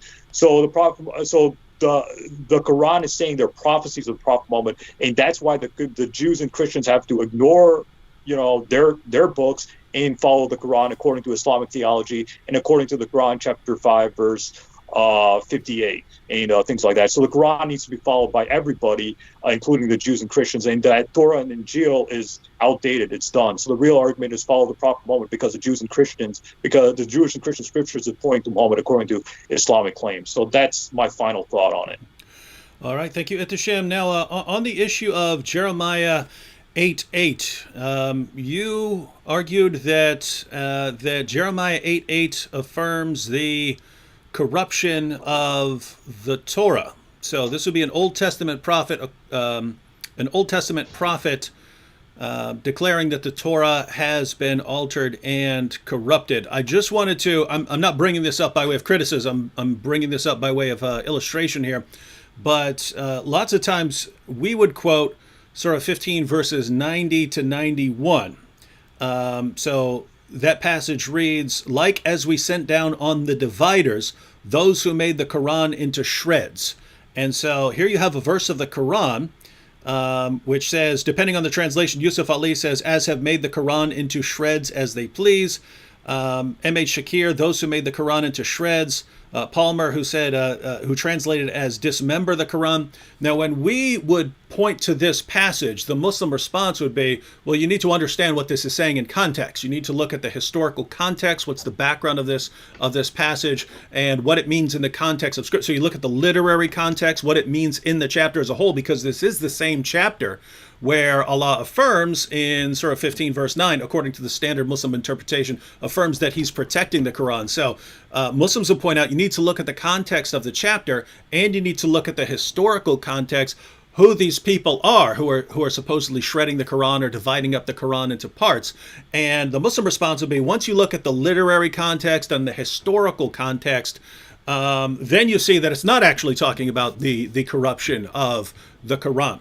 And so it seems that should be a standard approach across all books. So I just wanted to find out if you would agree that if you just read Jeremiah 8:8, it sounds like something along the same lines as, torn the Quran into shreds. It sounds like it's talking about the corruption of a book. But would you agree that the literary context and the historical background should be a factor in interpreting the text and seeing what it really says? And I just wanted that for clarification on what the methodology should be when we look at one of these passages. Other than that, give everyone your thoughts again on Jeremiah 8:8, and then we'll see what Sam thinks about it, and then you can respond to Sam's thoughts on that, and then we'll probably move on. Go ahead. So, I mean, if you read the Quranic verse, well, let me just go into the Quranic verse since you brought that up. If you read Tafsir Ibn Abbas, Tafsir al-Suti, Tafsir Ibn Kathir, it's talking about the Quran is saying that there are people who disbelieve parts of the Quran while they believe in other parts. The Quran is not saying it's been corrupted. How can it be when God promised to guard the Quran against corruption? The Quran, chapter 15, verse 9. So, I would just suggest reading Tafsir Ibn Kathir, Tafsir Ibn Abbas to understand what the Quran is talking about there. So going to Jeremiah chapter 8, verse 8, again, this is not my interpretation, right? The thing is, like, people like James White and people like other Christians who have crossed over to my channel over the last 10 years, I've always said, you keep appealing to liberal scholarship, you keep appealing to Bart Ehrman, you keep appealing to Richard Carrier, yada, yada, yada. I even cited Richard Carrier in my debate with you, David, like years ago, 10 years ago, 11 years ago or whatever. And then you said, well, that's just a liberal and stuff like that when we talked about the issues, when we went out to dinner that one time. I don't think you remember that or whatever. So you keep saying, Christians always say, well, you're inconsistent using liberal scholarship, atheistic scholarship. So I've dropped that. I revised my position, and I read the Bible sincerely, right? I read the commentaries or what the biblical scholars say. And this isn't my interpretation. This is in the Bible in Living English, page 9, where he talks about, Jeremiah chapter 8, verse 8 was so corrupt and incorrect during Jeremiah's time. So what do you have to say about the Judeo-Christian? My question to you two is, what do you have to say about the Judeo-Christian scholars who are saying these things? Oh, here again, I keep forgetting that there may be viewers who don't even know what we're talking about with Jeremiah 8:8, and they may have come in late and don't even know what the discussion is. So I just want to read the verse so people understand why you would bring this up. So this is from the book of Jeremiah, chapter 8, verse 8, ladies and gentlemen.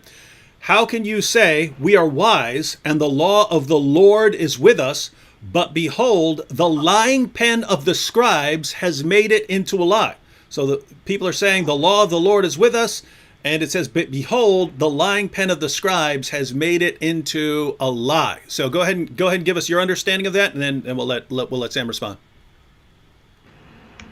My understanding is that the Bible or the Torah was so corrupt during Jeremiah's time that they just weren't getting it right. Mm-hmm. They were corrupting. They were adding falsities into it and things like that. So even Judeo-Christian commentators agree with this. So I mean, I read the Bible, right? I mean, I'm willing to leave Islam and become a Christian if someone can prove that the Bible is historically accurate. There's no falsities in there. There's no corruption in there. Jesus was was resurrected. I'm willing to leave Islam and say Prophet Muhammad is a false prophet if any Christian can prove that the Bible is authoritative, Jesus was resurrected, but that hasn't happened, right? I've been challenging Christians for years, and no one's come up with some. So, but these aren't my interpretations. These are Judeo-Christian scholars saying these things. So I'm not. This isn't my subjective reasoning. This is their reasoning too. So that's just my 2 cents on there. And Adam Clark too, who's a Protestant commentator on the Quran and things like that. So these are their thoughts, which All right. So, Sam, do you Yes. agree? Do you agree that Jeremiah 8:8 is referring to the textual corruption of the Torah? And if so, Yeah. how does that affect our confidence that we might have Yes. in the Torah? Okay.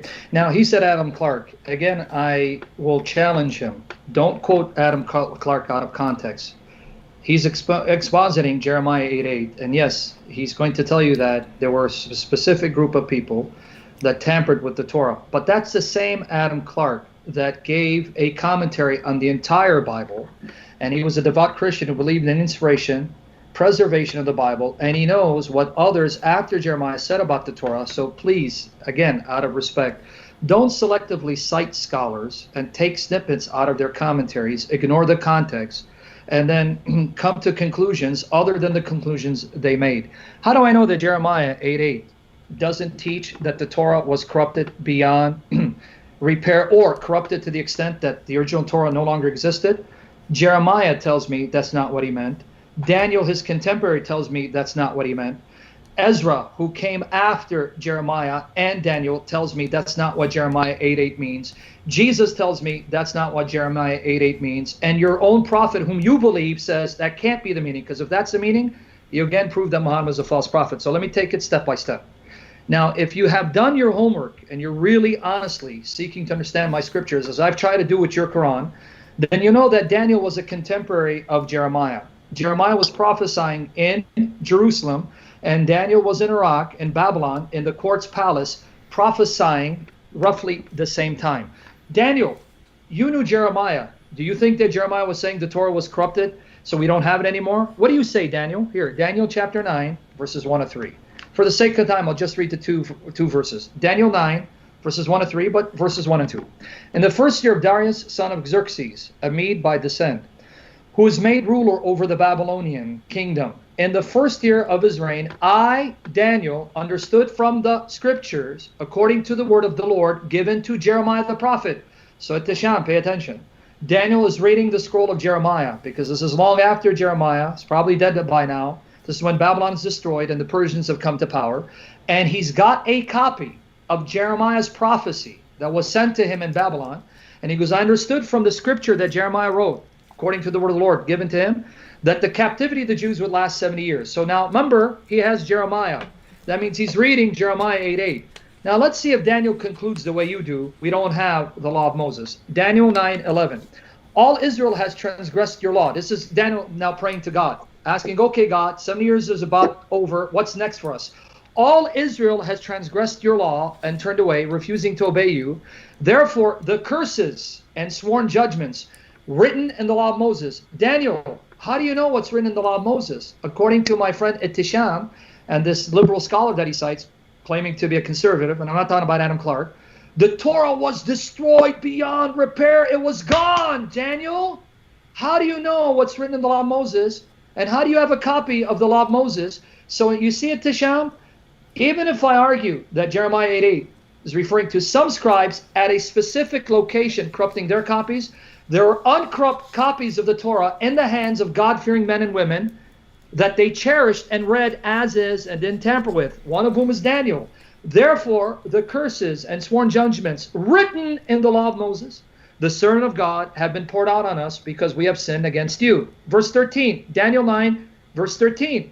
Just as it is written in the law of Moses. You can't know what's written in the law of Moses, Daniel. What are you talking about? Didn't you read from Jeremiah 8:8? Torah's corrupt? What are you talking about? Let me read it again. Just as it is written in the law of Moses, all this disaster has come on us, yet we have not sought the favor of the Lord, Jehovah our God, by turning from our sins and given attention to your truth. And if that's not good enough, Ezra, Nehemiah chapter 8, verses 1 to 19. It's a long one, so I'm going to just read the salient parts. Nehemiah chapter 8, verses 1 to 18. Let's read. All the people came together as one in the square before the water gate. They told Ezra, the teacher of law, to bring out the book of the law of Moses. Oh, David, you know what? We need to go back in time, David, because we need to remind Ezra, Ezra, you don't have the book of the law of Moses. What are you talking about? Jeremiah 8:8, before you said it's corrupted. David, man, can we maybe create a time machine and go back in time and correct Ezra, poor guy? Let me read it. They told Ezra, the teacher of the law, to bring out the book of the law of Moses, which the Lord commanded over Israel. So on the first day of the 7th month, Ezra the priest brought the law before the assembly, which was made up of men and women, and all who were able to understand. He read it aloud from a Torah that didn't exist. He read aloud from his imagination. Maybe he too was taught the Torah in his mother's womb. Who knows? But it wasn't a physical book. He read aloud from daybreak till noon as he faced the square before the water gate in the presence of the men, women, and others who could understand. And all the people listened attentively to the book of the law. Again, for the sake of time, let me skip to verse 5. Ezra opened the book, a book that didn't exist. Ezra opened the book. All the people could see him because he was standing above them. And as he opened it, the people stood up. Ezra praised the Lord, the great God, and all the people lifted their heads and responded, Amen, Amen. They bowed down and worshiped the Lord with their faces to the ground. Now, again, I think you get the point because it's a long chapter. Ezra has a copy of the book of the law, an uncorrupt copy of the book of the law, long after Jeremiah, as he returns to Jerusalem. And the people know this is the book of the law. They hear the words, and out of worship of God, they fall down and praise God who had given the book of the law of Moses that was preserved in the possession of Ezra. Now, if that's not good enough, Jesus in the New Testament and the Quran, which I mentioned, but which was ignored. Matthew 5, verses 17 to 18. Luke 24, verses 44 to 47. Jesus says, think not I've come to destroy the law or the prophets. I did not come to destroy, but fulfill. For truly I say to you, not one jot or tittle shall pass away, right? Heaven and earth shall pass away, but not one jot or tittle pass away until all things are fulfilled. So Jesus saying, I'm coming to fulfill the law and the prophets. And Luke 24, 44, 47, he says, this was what was written about me in the law of Moses, the prophets, and the Psalms. And he opened their mind to understand the things written about him in the law of Moses, the prophets, and the Psalms. Hold on, Jesus. Don't you know Jeremiah 8:8 says the Torah is corrupted beyond restoration? You don't have the Torah. So what are you confirming? What are you reading? But wait, the Quran says, Jesus, you came to confirm the Torah that according to Ehteshaam's reading of Jeremiah 8:8 did not exist. Okay, well, maybe Jesus' statement is not good enough. You kept saying that the Quran says follow Muhammad's example. Well, let me tell you what Muhammad said to do. Chapter 5, Ehteshaam, open it and read it. Chapter 5, verses 43 to 47, he says, why do the Jews come to you, Muhammad? Seeing they have the Torah, therein is guidance and light. Oh my goodness. Muhammad, what are you saying? According to Ibn Kathir and Ehteshaam, you're supposed to tell the Jews, forget your Torah, it's corrupt, follow me. But Muhammad doesn't sound like you. Muhammad says, why you Jews are coming to me? Go to your Torah, stick with it, because therein is guidance and light. Follow the Torah, because the prophets followed the Torah. And then in case you missed it, chapter 5, verse 46 says, and in their footsteps we sent Jesus, the son of Mary, confirming the Torah between his hands, and we gave him the gospel containing guidance and light, confirming the Torah between his hands. Let the people of the gospel judge by what God has revealed in it. Oh my goodness, Muhammad. Ehteshaam and Ibn Kathir says that the Torah and the gospel are corrupt and obsolete. We need to follow you. But when I come to follow you, then you tell me, follow your gospel, judge according to your gospel, follow it. Wow. So if I follow Muhammad, I have to follow my Bible. But if I follow my Bible, I have to condemn Muhammad as a fraud because he contradicts the Bible. Wow. So neither Jeremiah, nor Daniel, nor Ezra, nor Jesus, nor your prophet stated that Jeremiah 8:8 means the Torah was corrupted, it no longer existed, and the final icing on the cake. Jeremiah 36, Ehteshaam, and you're going to have to adjust all these points, and I hope you adjust them point by point. Jeremiah 36, God tells Jeremiah, take a scroll and write down the words I'm giving you. So then Jeremiah tells his scribe Berechiah, Baruch, write these words down, send it to the king. The king, with a knife, cut it piece by piece and threw it in the fire. He destroyed that copy. The true God of Jeremiah said, take another scroll, write down all the words that were in the first one and add these words. You see what my God can do, Ehteshaam? My God can restore a book that's been corrupted because he's almighty to do so. Like he restored Jeremiah's prophecy that was destroyed by the king. If the Torah had been corrupted, because there were still prophets receiving revelation, all God needed to do is have Jeremiah write down all the words of the law of Moses and preserve it intact. So at best, you're clutching at straws. Jeremiah 8:8 does not teach what you're saying any more than chapter 15, verses 90 and 91 of the Quran teaches the Quran is corrupted. Notice how you explain that away. No, it doesn't mean that. 15, 90, 91 doesn't mean people chopped up the Quran, desecrated the Quran, because Allah promised to preserve it. Oh, but Jeremiah 8:8 has to mean the Torah is corrupt, because you realize if it's not corrupt, the gig is up, Muhammad is a false prophet. But you tried, Ehteshaam. Hopefully now you respond to my refutation. Remember, these are the same arguments against Shabir Ali, Bassam Zawadi, that you said refuted me. Now respond to me, quote them to see if they refuted me. Let's see how well you'll do. Go ahead. Well, first of all, you quote the Quran, chapter 46 and 47, but you didn't read the Quran, chapter 5, verse 48. It refers to the Quran as Muhayyam, which is the overlooker or quality controller over previous scriptures. So why are you not quoting the Quran, chapter 5, verse 48, right? Like, why are you? And the Quran says it's revealed. The gospel was revealed to Jesus. That the Torah was revealed to Moses. That doesn't necessarily mean that it was written down about Moses. It was written down about Jesus. You see, so that's what you're failing to understand. As for Jesus confirming the Torah and the other prophets confirming the Torah in the Old Testament and New Testament, well, you would have to prove that Jesus actually said that, because there's unknown authorship in the New Testament, according to your conservative scholars. You would have to prove Jesus actually said that, and you would have to prove that the Old Testament is accurate when it's talking about those things. How do you know that? Because we have unknown authorship in the New Testament, we have unknown authorship in the Old Testament, and things like that. So you would have to prove that the Bible is actually true when it talks about those things. So just appealing to the Bible isn't going to work. You got to prove the Bible's reliable before you point the finger back at us. Again, you didn't read the Quran, chapter 5, verse 48, that says the Quran overthrows the Torah, it overthrows the Injil, and the Quran has to be followed by everybody. Again, the Quran, chapter 5, verse 48. So that's the correct Islamic interpretation. You're just taking things out of context. I mean, I'm being sincere here. I don't mean to be cruel or mean or whatever. My theory is that you're just taking things and you're making the Quran say what you want it to say. No, that's not how it works. The Quran explains itself. So you have to read the Quran in its proper context, like the Quran chapter 5, verse 48, which says the Quran overthrows the Torah and Injil, and the Quran has to be followed by all of mankind. Do you want me to answer that? Yeah. Yeah. Or what do you want me to do? Because he's asking me about 548, so you want me to answer that or no? Yeah, I think we should.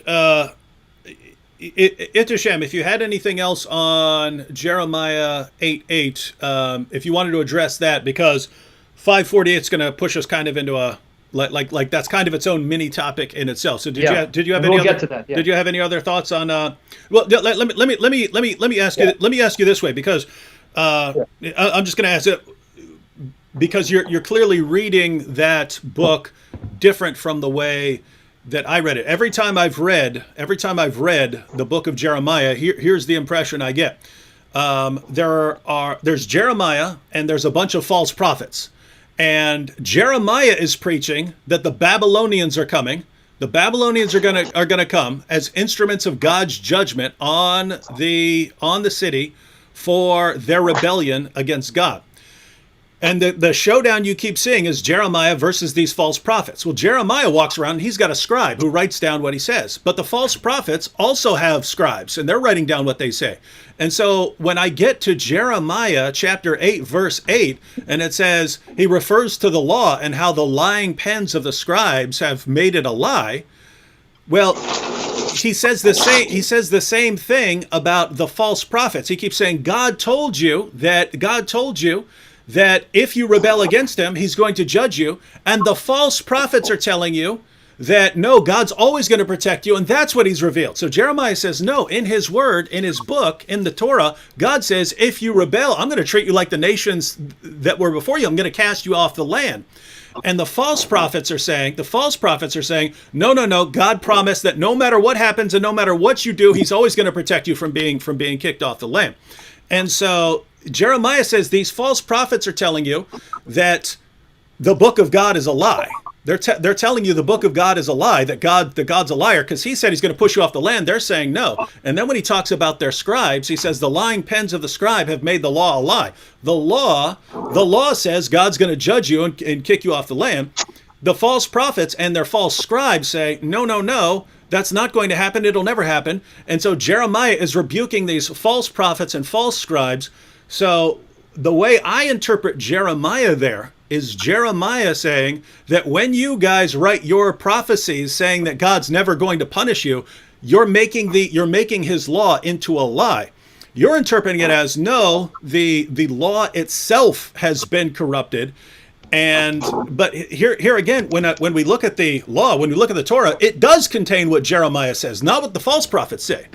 It doesn't. The law doesn't say no matter what happens, God's just going to protect you no matter what. You're going to be safe, and the Babylonians are never going to come. The law we have says what God would do, and then that's exactly what happened, and it's an exact fulfillment of what Jeremiah said. So when I read Jeremiah 8:8, I read Jeremiah 8:8 as their false prophets and their false scribes are making the law of God into a lie by what they're saying. What they're saying is that God's not going to judge the city. But Jeremiah is saying God is going to judge the city. So that's how I'm reading the entire book in context. And I'm only bringing this up because, as you pointed out, yes, if you were just to read Surah 15, verses 90 to 91, you just read that and that's the only thing you read, you might say, wow, the Quran's been shredded. Oh my goodness. Whereas if you read it in context and then you give it a historical background, then you might say, oh, here's what it's actually saying. So I'm reading Jeremiah completely differently from the way you're reading it. So if you wanted to explain basically why we should read it in the way you're talking about, and then we can move on to chapter 5, verse 48. But yeah, I'm looking at the broader how you interpret this book as a whole, because the verse, if you read it like I read it, makes perfect sense in light of the book. Whereas we do see it over and over again from Muslim apologists saying that Jeremiah 8:8, nope, it just says the Bible's been corrupted, and then Sam gave I think 5 reasons on why that can't possibly be the case given what the rest of the Bible said. But go ahead and share your thoughts on that. I just wanted to get that out because I focus a lot on methodologies and so on of interpreting. Mm-hmm.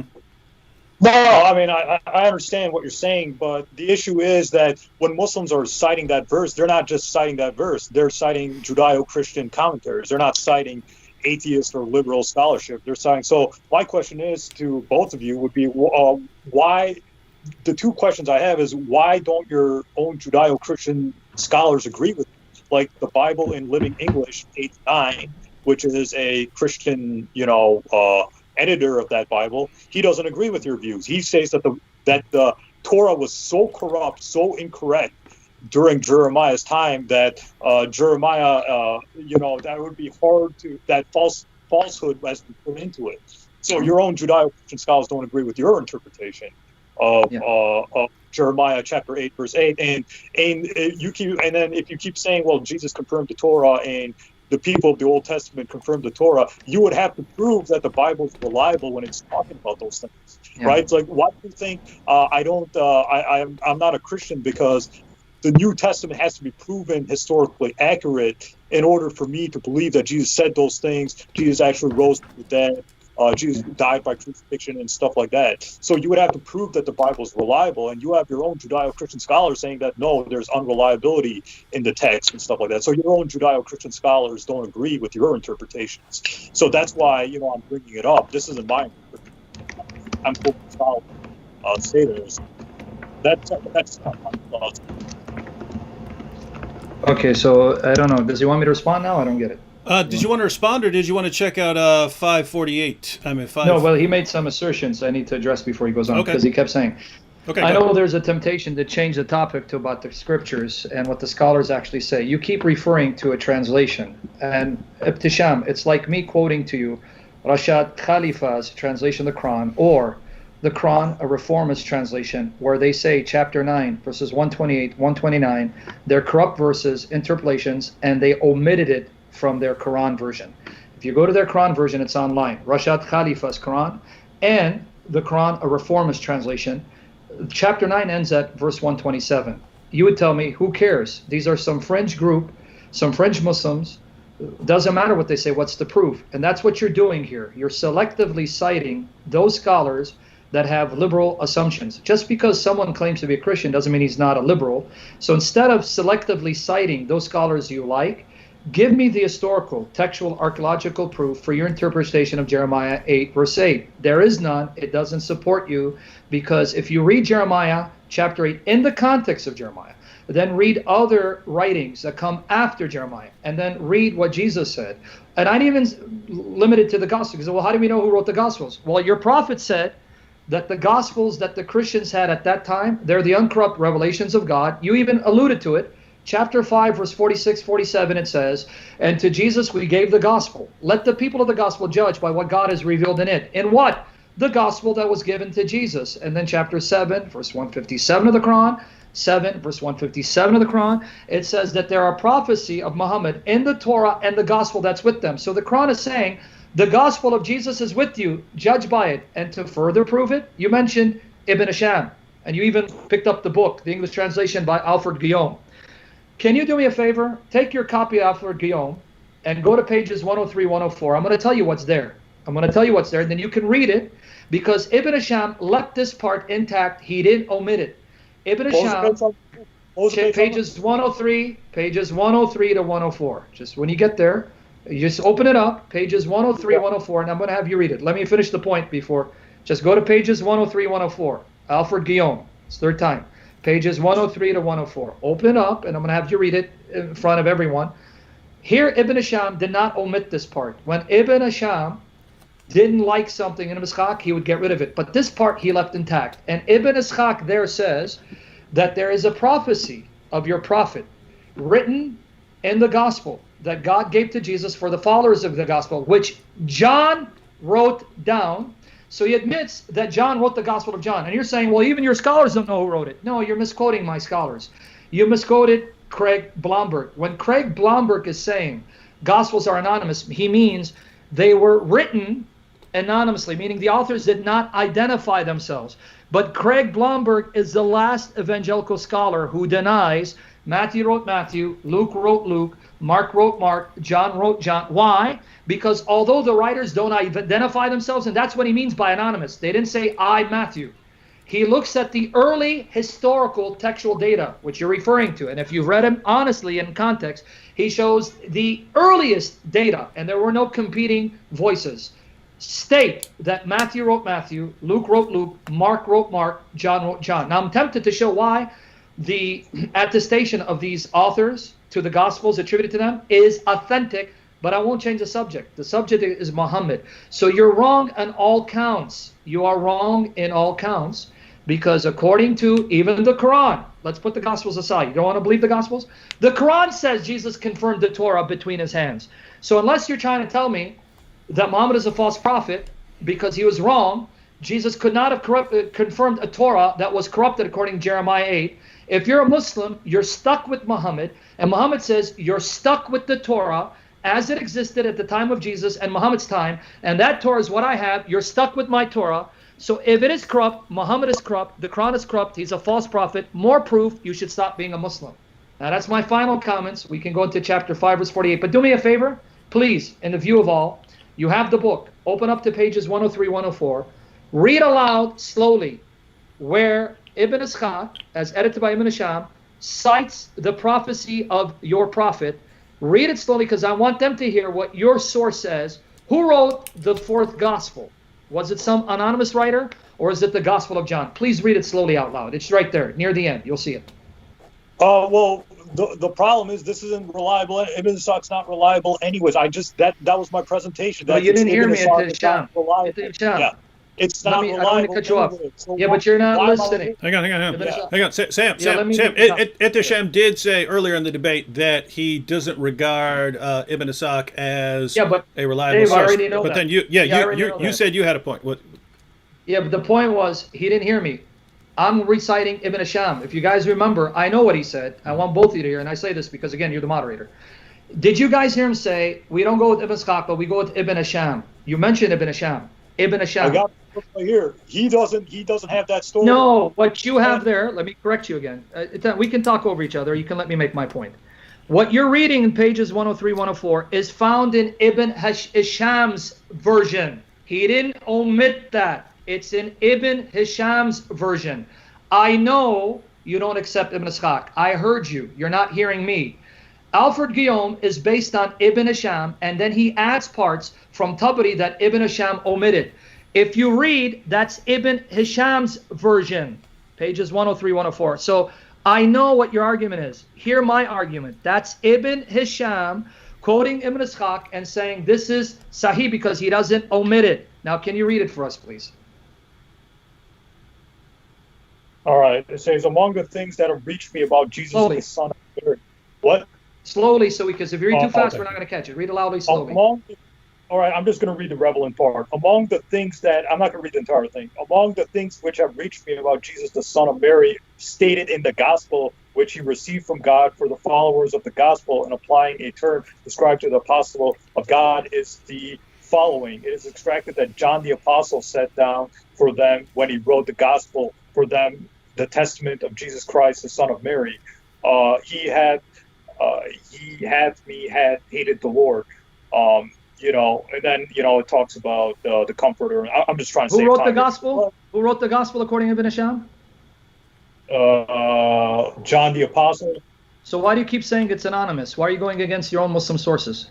I don't accept it. I don't accept what Ibn Ishaq says. It's not reliable anyways. So Ibn Ishaq says Paul is a disciple, but it's not authentic anyways. That's Ibn Ishaq's misinterpretation, or Ibn Ishaq didn't do any kind of fact checking. He was writing down anything he heard from anybody. That we don't take that from our sources. So Ibn Ishaq didn't do the proper methodology to verify a report or not. So it doesn't matter what Ibn Ishaq says. It matters if what he's saying is reliable or not. And most of the time, it's not reliable according to other Muslim scholars. So that's why I don't accept Ibn Ishaq. So you can quote Ibn Ishaq left and right, but you need to prove what he's saying is actually reliable. And most of the time, there's no sources for his stories or his sayings. So it's worthless sayings anyways. Okay, now can I just follow up? Ibn Hisham did not omit that. Did Ibn Hisham think it was unreliable? Because he omits things he doesn't think is reliable in Ibn Ishaq. But Ibn Hisham included that. So was he wrong?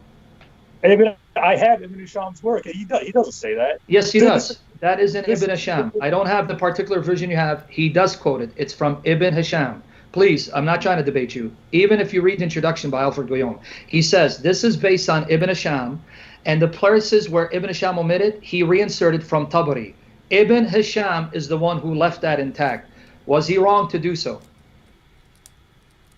Well, you're not reading the introduction because the court. I did read it.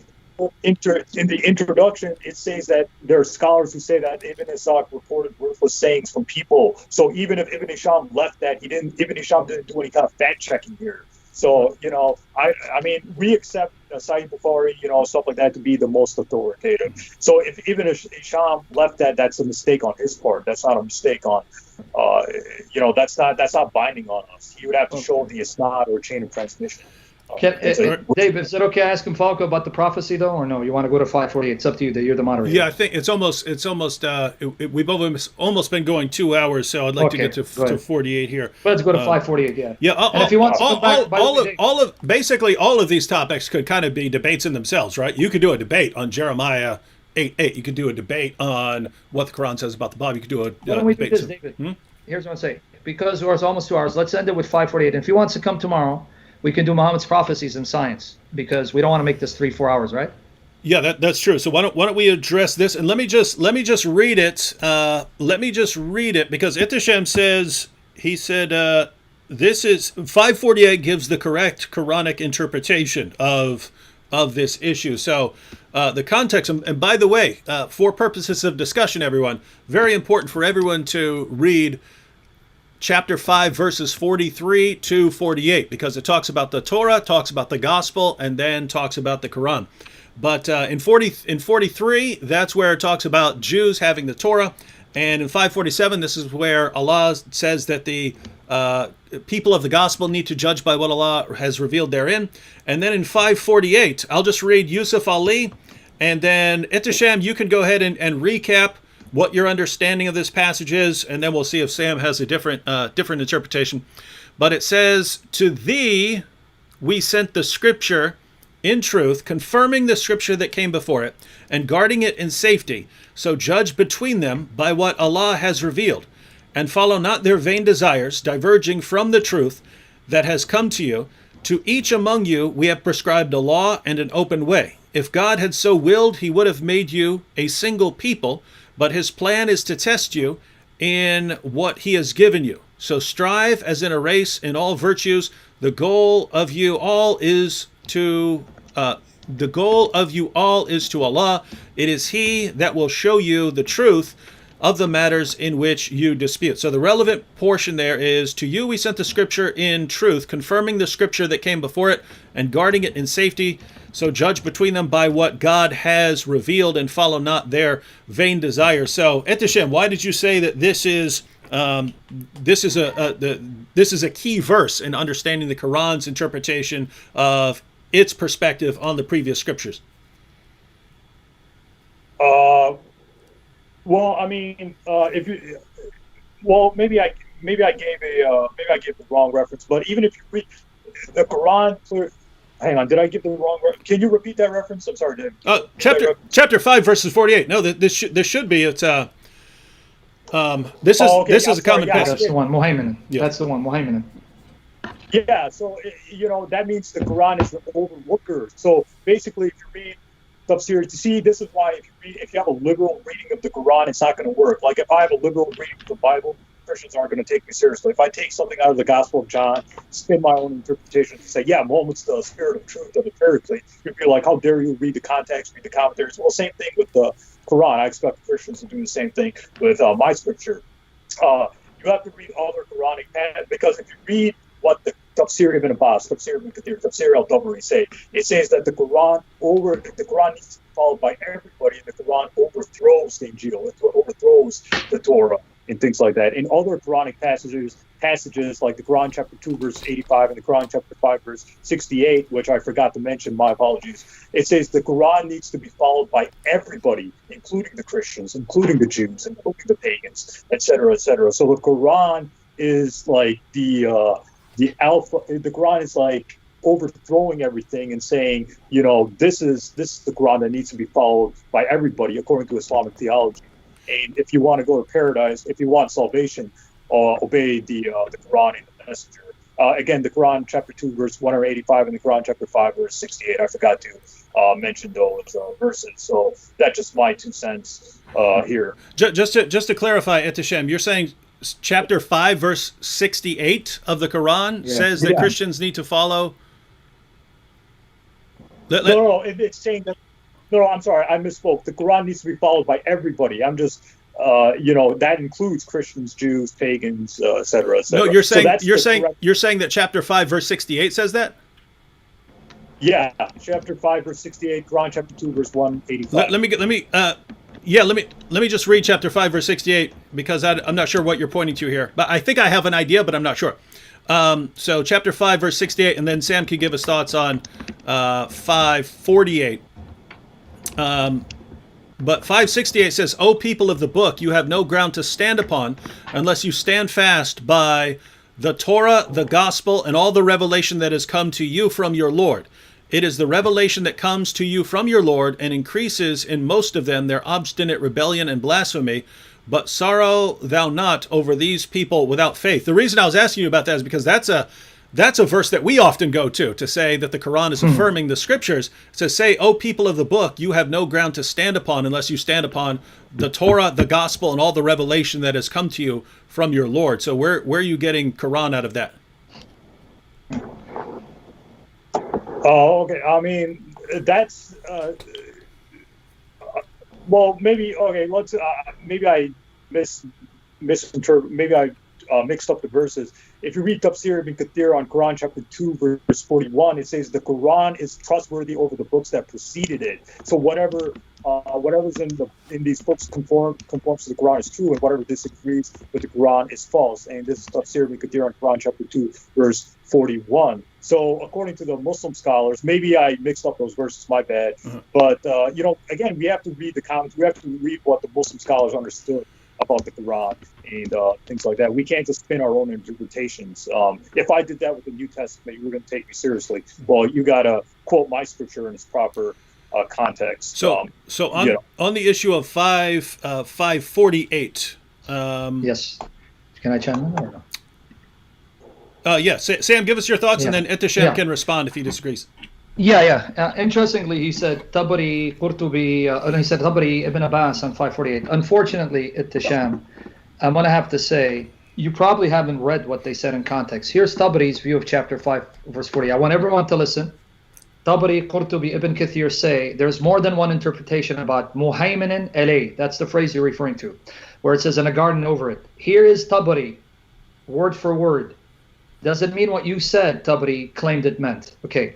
Regarding Muhaymin, Allah says that he brought down the book to you, O Muhammad, believing in the books that came before it and a witness to them, that they are truth from Allah, faithful to them and a protector to them. Nothing about corruption. That the Quran was sent, Muhaymin, that bears witness. Your books, truth from Allah. The Quran is faithful to them and protects them. The root of haymana means to protect and watch over. That is why it is said when a man watches over something and protects it, it has haymana over it.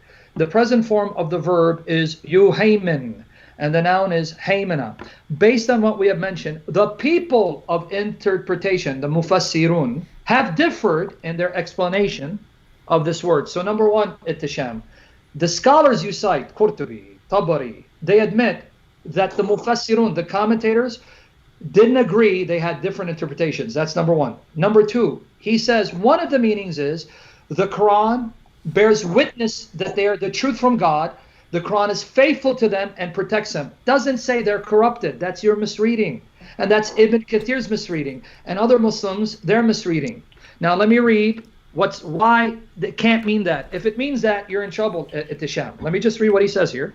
Narrated by Al-Qasim, narrated by Al-Hussein, narrated by Hajjaj, narrated by Ibn Jurayj, narrated by Mujahid, who related to Muhammad over means the Quran is a protector, a witness, and a confirmer.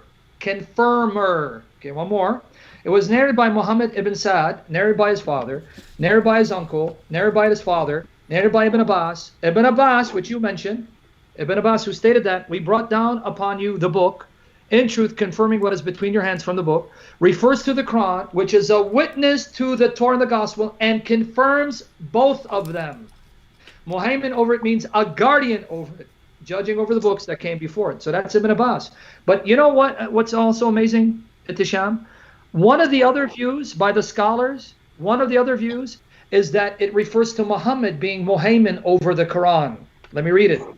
Others have said that we brought down upon you the book confirming what is between your hands before the book refers to the Prophet of Allah. Of those who mentioned this opinion are narrated by Al-Mahni, narrated by Abu Hudhayfa, narrated by Shibli, narrated by Ibn Abu Nujay, narrated by Mujahid, who stated Muhaymin over it refers to Muhammad, who was entrusted with the Quran. Muhaymin means Muhammad was entrusted with the Quran. Now, Ehteshaam, understand what they just said. Muhammad is Muhaymin over the Quran. They're saying that these scholars believe it's not the Quran that's Muhaymin over the Bible. It's Muhammad Muhaymin over the Quran, meaning Muhammad was sent to guard the Quran. Are you seriously going to tell us that if Muhaymin means what you said it meant? Because I want people to understand what you meant by Muhaymin. Muhaymin means the Quran is superior to the Bible. It makes the Bible obsolete. It does away with it. But here they said it's actually Muhammad. He's Muhaymin over the Quran. So are you seriously going to tell me, Ehteshaam, and I want everyone to hear this, because Muhammad is Muhaymin, he's Muhaymin over the Quran, meaning Muhammad now does away with the Quran, makes the Quran obsolete. It's of no use because he's Muhaymin. You sure that's what it means? You positive that's what it means? That's your interpretation of it. And if you want me to give you further Quranic verses, the Quran stick with 548. 548. We're not going everywhere. We're sticking with this one. Let him talk, sir. Yeah, just let him stick with that one. Okay. All right. I mean, that's your interpretation of it. right? Because the Quran, chapter 5, verse 48, is saying the Quran needs to be followed by everybody. You got to read the Quran in its proper. You can't just isolate Quranic verses, spin your own interpretations, and just run with it. You got to read the Quran, and like when I read the New Testament, I try to read it in its proper context. I don't take things out of context anymore. I try to read it in its proper context. The Quran explains itself, so you got to look at other verses of the Quran. Other verses of the Quran says the Quran was revealed to everybody. Quran chapter 2 verse 185, Quran chapter 5 verse 68, Quran chapter 18 verse 54, Quran chapter 30 verse 58, and Quran chapter 39 verse 27. So the Quran explains itself. You got to read other Quranic verses and then and not just take things out of context and spin your own interpretations. If you do that with the Quran, I can do that with the Bible, and we're just not going to get anywhere. Respond to that real quickly. Number one, that's what you've been doing to the Bible. You did that to Jeremiah 8:8. So you're doing the very thing to the Bible that you say you wouldn't do and accuse me of doing. That's number one. Number two, that's not my interpretation. I just quoted Tabari. Let me read it again. Tabari. And Al-Qurtubi says the same thing. Tabari. Let me read it one more time, because you just said it's my interpretation. Let me read Tabari. He's not Sam Shamoun. He's not David Wood. He's not a Christian. Okay, others have said, we brought down upon you the book, in truth, confirming what is between your hands from the book, refers to the Prophet of Allah. Others have said, not Sam Shamoun, not David Wood, not my mother, not his ancestor. Who are these others? Narrated by Al-Mathni, narrated by Abu Huhayfa, narrated by Shibli, narrated by Ibn Abu Nujay, narrated by Mujahid, who stated Muhammad refers to Muhammad. No, that's not my interpretation. That's Tabari quoting these scholars saying that's what they believe, and Qurtubi cites the same scholars. Secondly, you said that's not the contextual meaning. If you read the Quran in context, it means everyone has to follow the Quran. No, that's not the contextual meaning. If you read 43 to 48, even the verse itself, what it's saying is the Jews go with the Torah, follow it. Christians follow the gospel, and Muslims follow the Quran, was given to Muhammad. And let me prove it to you. The context says you're wrong, Ehteshaam. Here's 548, the context. I'm just going to read the context. To you we sent down the scripture in truth, confirming the scripture before it, guarding it in safety. Judge between them what Allah has revealed, and follow not their vain desires, diverging from the truth which has come to you. To each among you, Ehteshaam, pay attention. This is the verse now. To each among you we have prescribed a law and an open way. If God had so willed, he would have made you a single people. It wasn't his will for us to be all Muslims or Christians. But his plan is to test you in what has been given to you. So strive as in a race in all virtues. The goal of all of you is to God. It is he that will show you the truth of the matters which you dispute. So Ehteshaam, the verse says that as far as Muhammad and his followers believe in him, they go by the Quran and use the Quran to determine which parts of the previous legislation is binding on them. But then it says to each one of you. Who's each one of you? The Jews, mentioned in 5:43 to 45. The Christians, mentioned 46, 47. Each one of you, Muslims, Jews, and Christians, we gave you your own law, your own way. Follow it, and on the day of judgment, you'll answer to Allah. This is not my interpretation, Ehteshaam. Do you have the study of the Quran? In the study Quran, written by Muslim scholars, open up chapter 5, verses 43, 48. In the study Quran, edited by Sayyid Hussein Nasir, not Sam Shamoun, not Sam Shamoun's grandfather. They say that passage shows the Torah is valid, the gospel is valid, the Quran is valid. Torah is valid for Jews, follow it. Gospel valid for Christians, follow it. Quran valid for Muslims. Each respective community follows their own scripture legislation. That's the study Quran. So Ehteshaam, I don't know how much wrong can you be. Open and read it for us. You have it now. Start reading 43, their comments, and read 48, what it says. Read 48, see where I'm wrong, because I quote them in my article. Again, all your sources are on my side against you. Christ is Lord. And maybe tomorrow you can come back. We can do science and prophecy, because I want to do that, but it's already been over 2 hours. If you want the last word, go ahead. Yeah. One second. I am going to give the Ehteshaam the last word on this issue. But I did want to say, we didn't get to Muhammad fulfilling the biblical criteria of a prophet by fulfilling prophecies and performing miracles. We didn't get to scientific accuracy of the Quran, moral problems with Muhammad, and whether it's fair for Christians to point out problems with Muhammad when we can see prophets in the Bible doing many things that we would regard as wrong, and that Muhammad was sincere, and that Muhammad didn't plagiarize sources. So Ehteshaam brought all these up. We didn't get to these. If Ehteshaam wants, even on this issue, he could. It's up to you, Ehteshaam, if you want to come back tomorrow or a different day after you've read that passage, because we don't want to catch people on the spot and say just read this passage. You might want to look at it closely and so you can clarify your thoughts on it. But you can read that now and discuss it. Or, that's up to him. He doesn't have to read it. Or if you want, you can come back and discuss that and you can discuss the rest of these issues, and whatever your decision there, you get the final thoughts on Surah 5, verse 48, and this discussion. All right. So, first of all, I just want to say thank you for letting me have. I think this was productive. I think it's productive. I am willing to leave Islam and become a Christian if anybody can prove that Jesus was resurrected and the New Testament is reliable. I'm willing to do that. Right. So if you two want to have me back tomorrow, we can talk about crucifixion, resurrection, New Testament stuff. You can do that. We can set that up. Hopefully my laptop will be fixed and we won't have these issues again. But regarding what Sam Shamoun is saying, this is his interpretation of it. This is his a misunderstanding of it, because you got to read the Quran in its proper context, right? The Quran says it's for all mankind. Quran chapter 2, verse 185.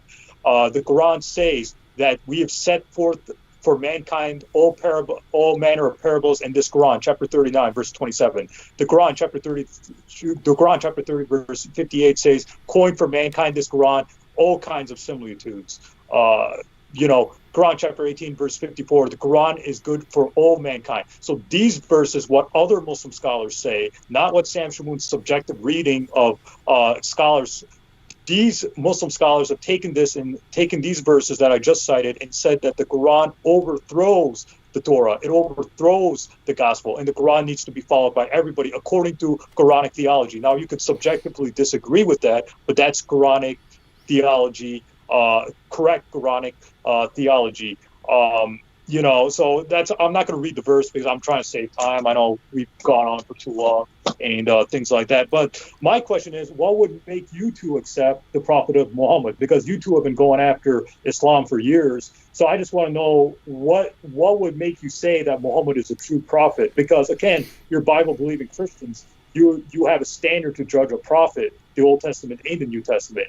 And I think Prophet Muhammad, like the verses I cited, I think they point to the prophet of a positive case for the prophet of Muhammad. So what would make you change your mind saying that that Muhammad is a true prophet? I just want to know what would make you say that Muhammad is a true prophet?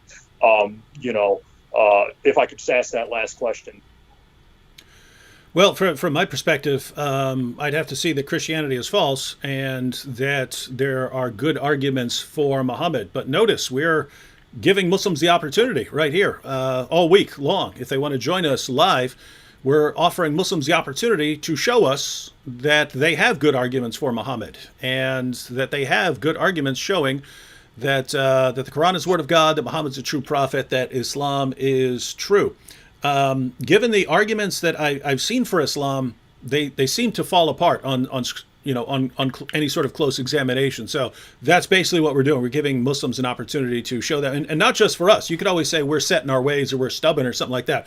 But there are people in the chat who are watching as well. And so if a Muslim can make a good case for Muhammad, maybe there's a situation where Sam and I won't think it's a good case, but someone else in the chat might think that there's an important point there, and that person might want to go and take a closer look. So that's my perspective on that. What are your thoughts, Sam?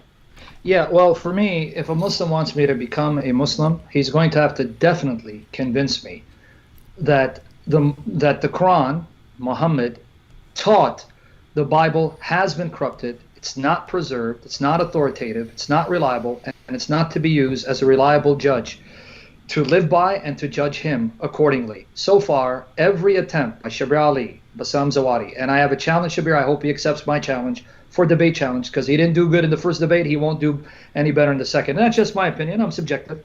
But I want conclusive proof, not snippets, misquoting the Quran, misquoting the Hadith, making them say something they don't say. I want someone who can clearly, contextually show me. Muhammad said the Bible, as the Jews and Christians had it, corrupt, not reliable, only bits and pieces are reliable. Then I'll then consider whether maybe Muhammad can stand on his own merits. But if you're a Muslim, your prophet binds you to the Bible. So when you say the Bible's corrupt, you're convincing me all the more he's a false prophet. Because as far as I see, and no one is yet to refute me, maybe there'll be someone in the future, Muhammad said the Bible's uncorrupt. But if you're arguing and convincing me it's corrupt, I can never be a Muslim. So either I'll go become a Hindu or a Buddhist or a Gnostic or an atheist. Heck, I may follow apostate prophet, because you as a Muslim cannot attack the Bible if you believe Muhammad. Now, if Ehteshaam wants to come tomorrow and say Muhammad is a false prophet and antichrist, then we won't use him anymore, and we can talk about the evidence for Christianity. That's how you'll get me to consider Muhammad. If you can show me Muhammad taught the Bible is corrupt, it's not preserved, so far all the evidence you've given has failed miserably, because that's not what he believed. That's just me. That's my position. All right, and I would become a Christian. Oh, if I can just say one last thing, I would become a Christian if someone can convince me that Jesus was resurrected, the disciples believe that, the New Testament's reliable, and things like that. So I mean, it can work both ways. So I'm open. I had a challenge on my channels telling any Christian to prove to me that Jesus was resurrected, that I'll leave Islam and convert to Christianity. But so far, it's open. Can I just make one comment to that? Sure. Yeah. One comment. Ehteshaam, as far as you becoming Christian, that's okay. There is evidence where we can talk about. But if you're going to be honest, you got to stop believing Muhammad. So you keep assuming that if Christianity is not proven, ipso facto, you stay Muslim. No. Just because you're not convinced of Christianity doesn't mean you follow Muhammad. The only option you have, if you're going to be honest, because Muhammad confirmed the New Testament, which you keep attacking, saying it's not reliable. Give up on Muhammad, say Muhammad is a false prophet, he was not a true prophet, become an agnostic or an atheist. Then we can talk about evidence for the New Testament. Now you're inconsistent. You're saying, I'll become a Christian if you convince me New Testament is true. Muhammad said the New Testament is true, even though you tried your best to show he didn't. Reject Muhammad, condemn him. So you keep thinking, well, as long as I'm not convinced Christianity is true, Islam is true. No, Christianity and Islam can both be false. Maybe it's Buddhism. Stop being a Muslim. That's your first step. Then we can talk about the evidence for Christianity. So far, you're very inconsistent. No, it's the other way around. Prove to me Christianity is true, then I'll leave Islam. It's the other way around. It doesn't work. All right. That's just my thoughts. All right, guys. Just like to thank Sam Shamoun and Ehteshaam for joining us tonight. I haven't added it yet, but I'll add links to both of their YouTube channels. Ehteshaam posts lots of videos. Sam does lots of live streams. So the links to their YouTube channels will be there right after we finish this live stream. And again, this is what's that? I'm sorry. I forgot to mention, I talked to Shabir Ali. He said he doesn't want to debate Sam Shamoun. So, okay. You're kind of... Say it again. What did Shabir Ali said? He said he won't debate me? Yeah.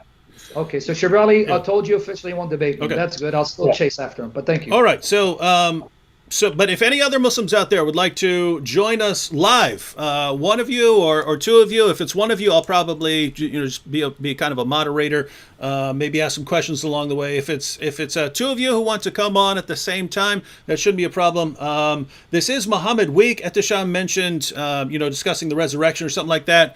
Shouldn't be a problem at some point in the future. But if he wants to come back tomorrow and discuss these remaining points about Muhammad, or someone else would like to discuss these arguments about Muhammad, that's what we're going to be focusing on this week. So you Muslims out there, either if you want to come on, you're welcome to do so. If you have your favorite Muslim apologist that you watch, you can contact him, ask him if he'd like to come on. Basically, 1.6 billion or so Muslims in the world. We're inviting any one of them, from the least to the greatest in terms of knowledge, to join us live and have a friendly discussion. So we'll be doing that all week, and if there's ever a night when we don't have a Muslim to join us, then Sam and I will just discuss points with the people in the chat. Did you have something you wanted to say, Ehteshaam? Yeah. So we just touched the tip of the iceberg. You didn't even touch any of my other points, because I have other points. So can I come back tomorrow and can we discuss that? Hopefully my laptop will be fixed by then. And stuff. So we'll start off kind of in the same way. We'll let you recap your points that you made. But so basically, the ones we discussed, you can skip those, or if you want to mention them, you can say, "Hey, we already talked about those. Go see that discussion." And your other points, which we didn't get to, you can recap those for everyone, and then we can discuss those. So that would be on the biblical criteria of a prophet and things like that. Everything else you brought up. You want to come back tomorrow and discuss that? Oh yeah, just what time tomorrow? Eight o'clock again, unless another night works better for you. Oh yeah, that works. Okay. Yeah. All right. I'm off work this entire week, so Okay.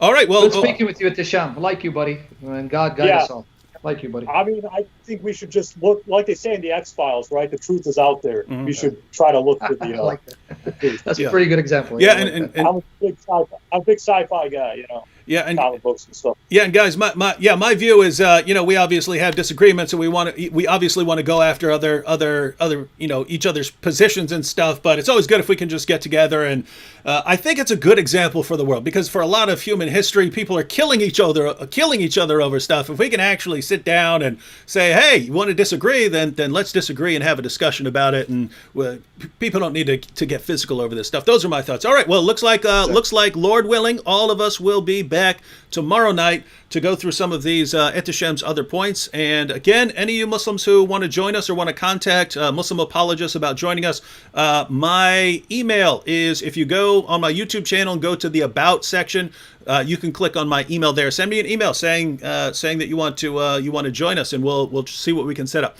All right, catch everyone tomorrow.